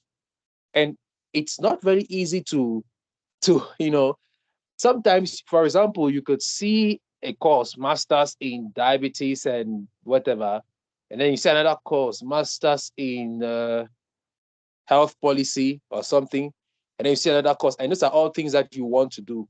But when you look at your CV, you don't see something that you don't see where you can portray a link with all these other things that you are interested in. Maybe you just have one or two things on your CV that make you to focus on one or two things in the choices of your university. So I really want to know, how does that play? I mean, and you cannot lie on your CV. So I don't know exactly how it should be. Does it mean that we should not apply for many courses then if you don't have experiences in those areas? That's my first question. Number two, concerning IELTS and TOEFL, I just wanted to confirm which one is better between all of this IELTS and TOEFL thing. I've had a lot of debate in my mind and with some few people around me, and I want to just be clear. If I want to write between IELTS and TOEFL, I want to study maybe, for example, University of, I don't know, in Scotland or whatever, and I want to choose a particular writing language test. Which one is the best? And then number three, I think that I want to also know. I don't know if I missed it. I heard somebody talking about references. I want to know, does it really matter the weight of the person writing your reference? Is it just about availability, or even the person too doesn't matter? And then number four, talking about there's a part on the platform where they ask you your research topic that you're interested in, the dissertation topic or something like that, if I remember well. I don't know. Is it important? Like, if you don't have a particular topic where you're still trying to think on something, and then Will you put something there? I don't know. I don't know how to formulate one. I've been working on that for the past 1 to 2 days, and I don't know if someone could help me out. Maybe this is going to be more personal, but those are my worries for now. I don't know if I Okay. was gotten clearly. Thank you very much, Dr. Beckley. I'll just allow Berenice to go ahead and maybe also Ines. Berenice, can you kindly also just continue the moderation? I'll just be popping in once in a while. Okay, Doc. Okay, so I'm going to talk about the CV first of all. Your CV is your CV. You cannot change your experiences. But no matter how mixed up it is, there is still a way that it portrays your passion.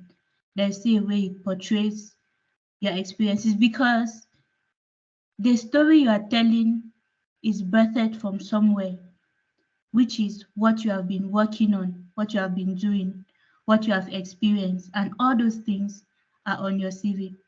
I always say there's a difference between a CV and a resume. A resume is the summary of your CV that is tailored towards a job or towards a particular role, I would say that.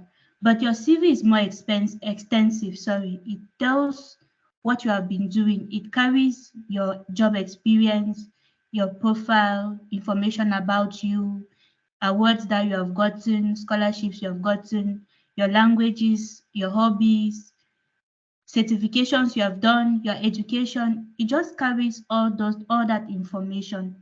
So there is no need cutting things on your CV unless it is something that is completely out of the question. For example, if I'm looking at the health theme, which is what what I have, for example, I'm looking at the health theme. I cannot maybe put something that is absolutely outside of that.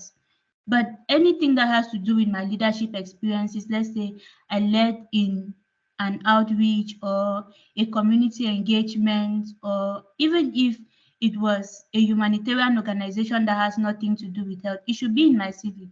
So they don't say your CV should have only things that are related to the course you're applying for. No, your CV is your experience, what you have been doing that you think that demonstrates your leadership capabilities, demonstrate your community engagement, your experience, your academics, awards, accolades, all those things that make you stand out as a person or even tells your story better are supposed to be in your CV.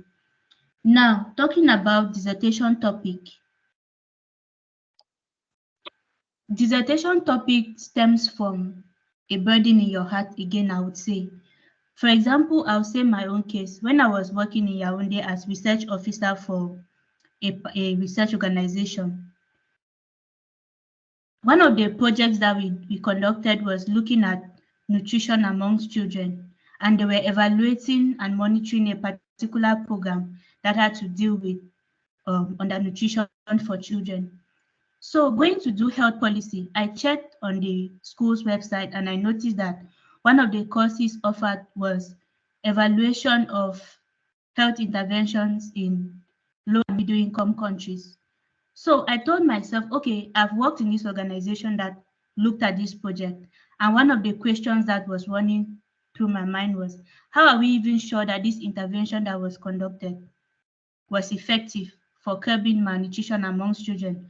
So that became an inspiration to me, like, okay, for my research topic, I am going to write that I'll be looking at evaluation of health interventions in Africa targeting nutrition amongst children. So that burden was birthed from that role that I was doing in that job. It doesn't mean that that is what I finally chose as my research topic at LSE. Yes, I did something around nutrition, but my dissertation topic was on food labeling because when I came to the UK, I actually realized that there was a problem with labeling food and what people actually tend to choose at the end. I didn't go back to what I wrote on my application.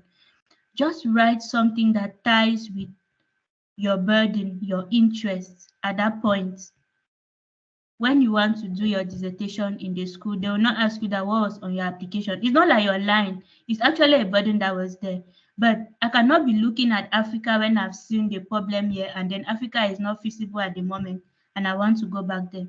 So it's up to you. Look at your experience. That burden should be butted from there. But the important thing is that you need to put a dissertation topic, figure it out from the experience that you currently have. Okay, thank you. Okay, just to add, Berenice, about the dissertation topic. Hello? Yes, I can Yes. hear you. Last year, when I was writing my application, I also asked that question to Dr. Ashu, and he told me that you can tell them, if you are not sure, you can tell them that I'm not yet sure about my dissertation topic. But for example, having read about, you can you make research on the university you're interested about, and if you find, for example, this professor that's working on this or this, you read one or two of his articles. If there's one particular that is interesting, you can tell them in your essay that I'm not sure about my dissertation topic yet, but I've read some publication of Professor XYZ on this particular topic, and I have been inspired. So I would like to work with him to deepen my understanding of this or that. I don't know if it helps. Yes, thank you so much. That's also a very good idea. It demonstrates that you have been to their website and you have actually read what some of their professors are doing. Thank you for that. And then coming to the issue of the language test, as you said, you have been asking the question, which one is preferred, which one is better. IELTS is the UK exam, TOEFL is American. TOEFL is cheaper than IELTS at the moment. They would always put IELTS as number one, but TOEFL closely follows. In my opinion, you don't really need to look at which one is better than which one. When you are selecting which one to go for which one do you have their materials that you can use to prepare for the test, and which one is more comfortable for you to do at the moment. Look at your circumstance personally. It's not because you are applying to UK schools, then they will tell you that no, we are not accepting TOEFL. So that's what I would say about that. Dr. Ashu took the IELTS, I took the TOEFL. I don't know if he has something to say, has an advantage with the IELTS. I don't know. But I was taking TOEFL because, first of all, it was more affordable at that time for me. Secondly, I had the materials handy to prepare. Yes, thank you so much. Yes, Doc, you can I actually continue. had a bad experience with TOEFL. It was during COVID period, so everything was just upside down. I booked for an online test, but at the end of the day, I couldn't really take it. Then, I just went for the IELTS the next time I had the opportunity to. So it was just, based on something like that. And like Berenice said, it doesn't really matter. They respect the TOEFL, they respect the IELTS, they respect all the tests that they put on their profile. So please, Dr. Dr. Kevin, then Dr. I, please, we're running off. Can you just pop in and ask your questions? Dr. Kevin? Okay, good evening. Yes, good evening to Dr. Yes, Ashu. good evening. We can hear you. Okay, thank you for this opportunity. Thank you, Moki Bernice. Thank to Ines and to the available people that were available for the meeting. Really, please, it was really enriching. I did my best to take part in the majority of the meetings. Try started a little late, but I got what was necessary. Dr. Ashu, thank you again for this initiative you've taken.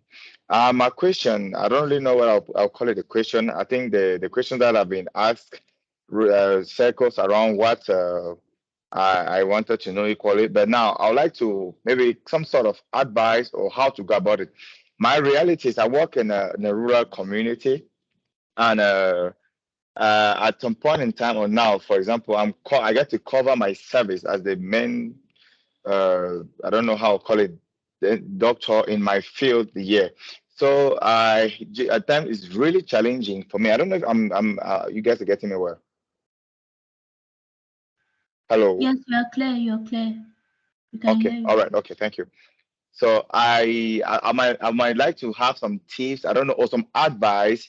Personally, I'm in the mentorship program, but not not to really, maybe I will not say it's to apply this year, but I would like to get mentorship or how to prepare.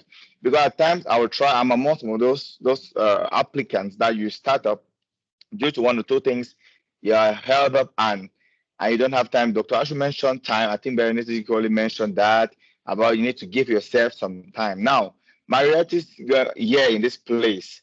How do I get to go about it? How, I don't know, some advice how to. I don't know if you guys can just give me a hint, because at times I look at my left and my right and I'm just discouraged. I'm like, okay, maybe I might have to be out of this place. I might have to. So at times that's my worry. So I don't know if there are any points you could hint me Bernice, on. maybe allow Thank me you. to start, then I'll leave you the floor. Dr. Kevin, I would say it depends on you. If you really want to apply, you will apply. You can take one day and trash, one school fully. Like if you have a free day, let's say a Saturday or a Sunday, you can just give yourself one day. And I would say if you're overwhelmed, select maybe two schools that you know that your profile is high. You're not looking for the best schools in the world, but what you fit in the most and giving your all for those two schools. What do I mean by your all? Just select 2 days of the week between now and the 14th of December. It could require that you sacrifice maybe a day of work, you exchange something, but if you can have just 2 days, I'm certain that you can apply. And it doesn't hurt applying, even if you are not selected. I would say don't say that you will not apply. If you think that you can apply, just apply for two schools. Let's see how that works. Yes, Berenice.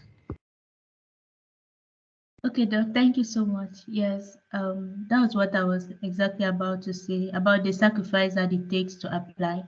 And with your strong profile of somebody with experience and all of that, all you need to do is tell your story appropriately and don't take too many schools that will be heavy on you to do the application.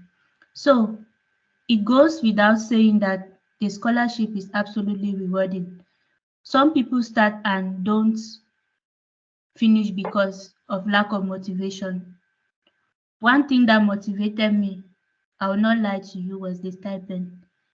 It's not about the money that I wanted to study, but when I remember that if finally I get the scholarship, I will have something that pays me better than my current job, I'll go for it because it's actually like a job, apart from the fact that the conditions are even way more favorable.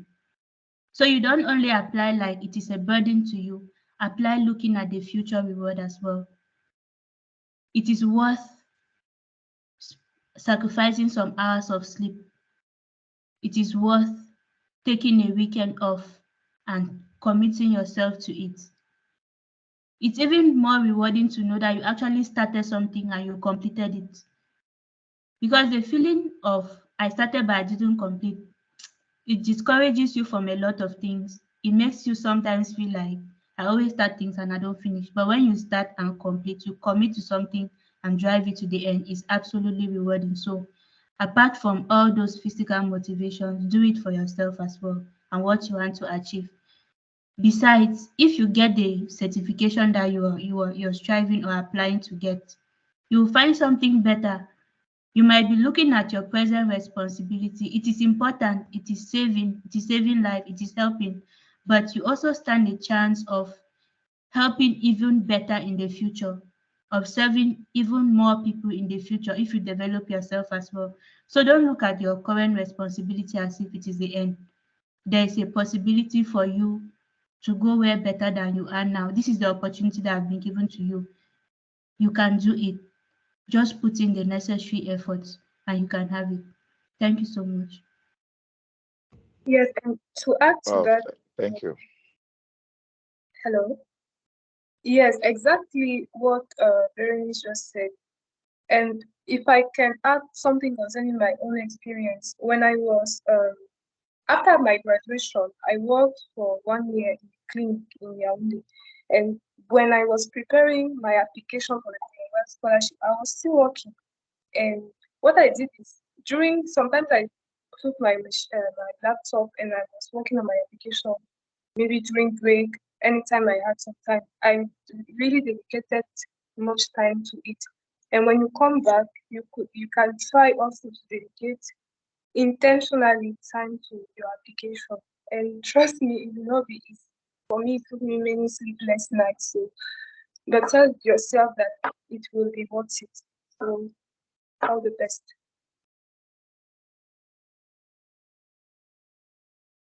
Okay, Ness, Wow, thank you so much. thank you so Yeah, much. Thank you so much. I'm grateful. I mean, the words are really boosting me and it's helping me. This at times you just need to hear this from people that have had such experience. I'm grateful, Bernice. Thank you, Ines, too, and thank you, Dr. Ashu, for the words. I think I'm going for it. Thanks again. Mhm. thank you too. Okay, though. Yes, Berenice, do you want to usher in Dr. I or who else? Is there any other question? I currently don't see any hand up, so I don't know if somebody else has a question. Okay. Yeah, maybe one last question, please, rapidly, please. Okay. Yeah. Now, please, concerning getting our referees or references. Now, must it come from? I mean, your leadership, your like supervisor. Must it be academic? Must it be maybe work related? I don't know, because for now, in my mind, I always think about it should be okay academic. It should be maybe work related. I don't know. Could we expound beyond that? I mean, I don't know. Mhm. Okay, they usually request for at least two academic supervisors and then one professional one. I mean, you're going for a school, so they need somebody to attest of your academics as well. So in the end, sometimes you can give one academic and one professional, but you should have at least one academic. Yeah, some people have worked for so long that they might no longer be in touch with their school teachers or head of departments and stuff. But I don't know if Dr. Ashu would have more to say about that. I just want to add, like Berenice said, it's going to usually be two, at least one academic. Sometimes schools will ask for two referees. At least one of them should be academic, or if they're asking for three, they'll maybe precise that at least two academics, or two academics and one professional, or two professionals and at least one academic. But also they take in consideration how long you've been away from school. I think the cutoff is usually 3 years. If you are 3 years or maybe like 5 years in the field, they assume that it's difficult for you to, they understand that it's difficult for you to have academic referees. And in that case, if you have just one, it's fine. Otherwise, yeah, you can really explain that, your difficulty and stuff.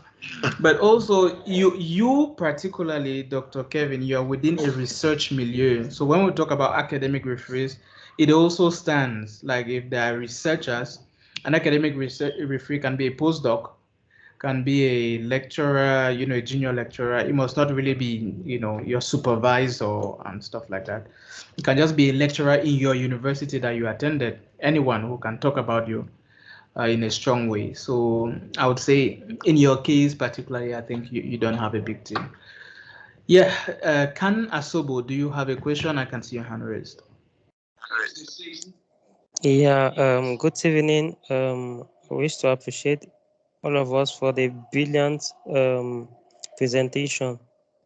My question is regarding nomination.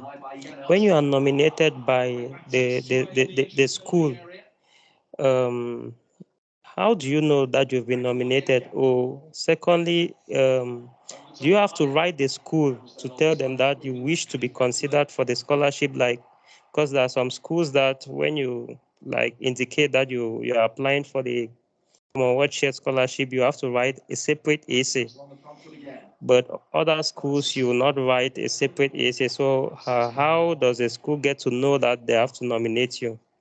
That's my worry. Berenice, how does the school get to know that they have to nominate you? Ines, how do you know if you are nominated? How did you know? Did you receive an email? Did they call you? What happened? Okay.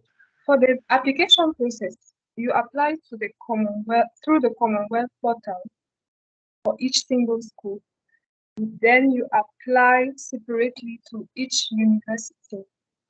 Now, every university that is in partnership with the Commonwealth, they have their Commonwealth committee. Hello, can you hear me? Yes, we can hear you, please. All the universities, there is a Commonwealth committee in that university that has nothing to do with the administrative officers of the university. Can you hear me? Are you with me? Yeah, I'm getting you clear. Yes. So when you send your application through the Commonwealth portal for that specific, for example, Newcastle University, your application will come to the Commonwealth Committee in the Newcastle University. Now, when you will apply separately to the Newcastle University, it will go to their own, the usual path it follows for their administrative officers. Both of them, they don't communicate. If you're usually, what happens is that when you apply to universities, as long as you meet their eligibility criteria, you are selected. But now it is getting nominated, which is really challenging. You get nominated by the local Commonwealth committee in that university when they estimate that you are a suitable candidate. In order for you to know that you have been selected, is that when they finish selecting their candidates, they will send you an email to tell you that you have been selected for the first phase. Now you need to bring your reference letters for the second phase. So as far as I'm concerned, I received a letter and an email telling me that the first one has been successful, and now I need to send my references. This was for the University of Nottingham. I also applied among the other schools to Queen Margaret University, who selected me also, but as a reserve candidate. So they sent me also an email to tell me that they might select me, but for now I'm in the waiting list. So yeah, generally they will send you messages. They will send you email. It's true that it's a very long process. You must be patient, but they send you they send emails. Yes, thank you, Ines. So yes, for the Commonwealth Shared Scholarship, the universities always notify the candidates about their nomination. Although for my Coventry one, the university did not get back to me. How I knew that I was nominated was through the request for references from the Commonwealth. So they sent me the request for reference that the university nominated me and I should submit references. So usually it's just good to watch out for that as well. And the worst was that that email went to my junk folder, to my spam. So I didn't even know. It's good to always check as well. Check your spam folders, check your email regularly. They will always notify you. And that's And very don't be worried. Sorry, don't be worried that you will not find out. Unlike the Commonwealth Master Scholarship, where the agency might nominate you and you don't know, this one they will always send you emails. The universities are reliable in terms of making you know that you have been nominated. And yes, also, please yes, process go me. for it. Check you. Oh, sorry, Doctor, I should go on. It's fine. It's fine. You go for it. Okay, I was saying that during the process, they should make sure that they check their emails regularly, because I've just heard about the story of someone who applied a few years ago, and he was selected for the first phase. He got the email and he was supposed to reply after a certain number of days, but he didn't he didn't check his mails, and the deadline passed, and it's way back, way later that he realized that he had been selected, but he couldn't say anything because he didn't see the message on time. That's how he lost the process. Yeah, it's a shame that some of these cases usually happen. So personally, I check my email every day. I check like 10 times every day. I check my spam same number of times. I don't really, to me, spam is like email. I don't really differentiate. And so it's important that you have that culture of checking your mail frequently. Also, there's a deadline for schools to nominate candidates. I think it's in March. So usually in March, they'll email you, and each school has its own selection procedure, like Queen Margaret University that Ines spoke about. They do interviews. So maybe by February or before then, they can call for you guys for an interview. But yeah, you can be assured it's this one is like UK based, UK standard. So you definitely have another level of follow up with your email. It's true that sometimes universities, when they don't select you, sometimes they don't even get back to you. I've experienced that. Or if the Commonwealth has to get back to you in June, they will do that. But sometimes universities, when they are not interested in you, they just, yeah, have that not so good habit of not replying. So I think we'll come to the end. We've come to the end really of our session. I want to really thank all the participants for being present, for being resilient up to this end. And we wouldn't have had this session without you. I want to thank you so much, Ines, for taking out over 2 hours of your time to join us and to share your experience firsthand, and also for us to have a feel of how Nottingham is at the moment. In Yaoundé, it's been a kind of calm day. I'm in Yaoundé presently, so it's been a kind of calm day. Not too cold, not too warm, just a nice evening. And also, wow, we can't thank you enough, Berenice, all the way from Northern Ireland in Ulster. So we have a good representation of the United Kingdom in this meeting. Thank you very much, Berenice. I don't know how cold it gets for you as well and how you're managing. Nobody's wearing gloves, so it's not terrible. So our intention is that next year, some people from this platform, the names that I'm seeing on the participant list, will also have them come back and share their experience and be also speakers. So we wish you all the best. I just want to remind, for those who are interested in the mentorship platform, we've started already. We have a calendar and it's running. If you're interested, get to me, get to any of us, and we would include you. And yeah, like you, Kevin, we would want to full. I would personally be working with you so that you apply to at least two of your schools. So good night, good have a blessed night, and there's no time for those applying. There's no time. Start now. Your nights should be small. Your sleep should be small. You have to give yourself to this thing. Loose essays, no. Strong essays, yes. So really put yourself into it. We are there to help. If you need anything from us, just hit us. All right. Goodbye, everyone, and have a blessed evening. Thank you so much, Lord. You. Thank you, everyone. Bye. Thank you, everyone. Cheers. Thank you, guys. Thank you. Thank you so much, and good night, everybody. Good night. End the meeting.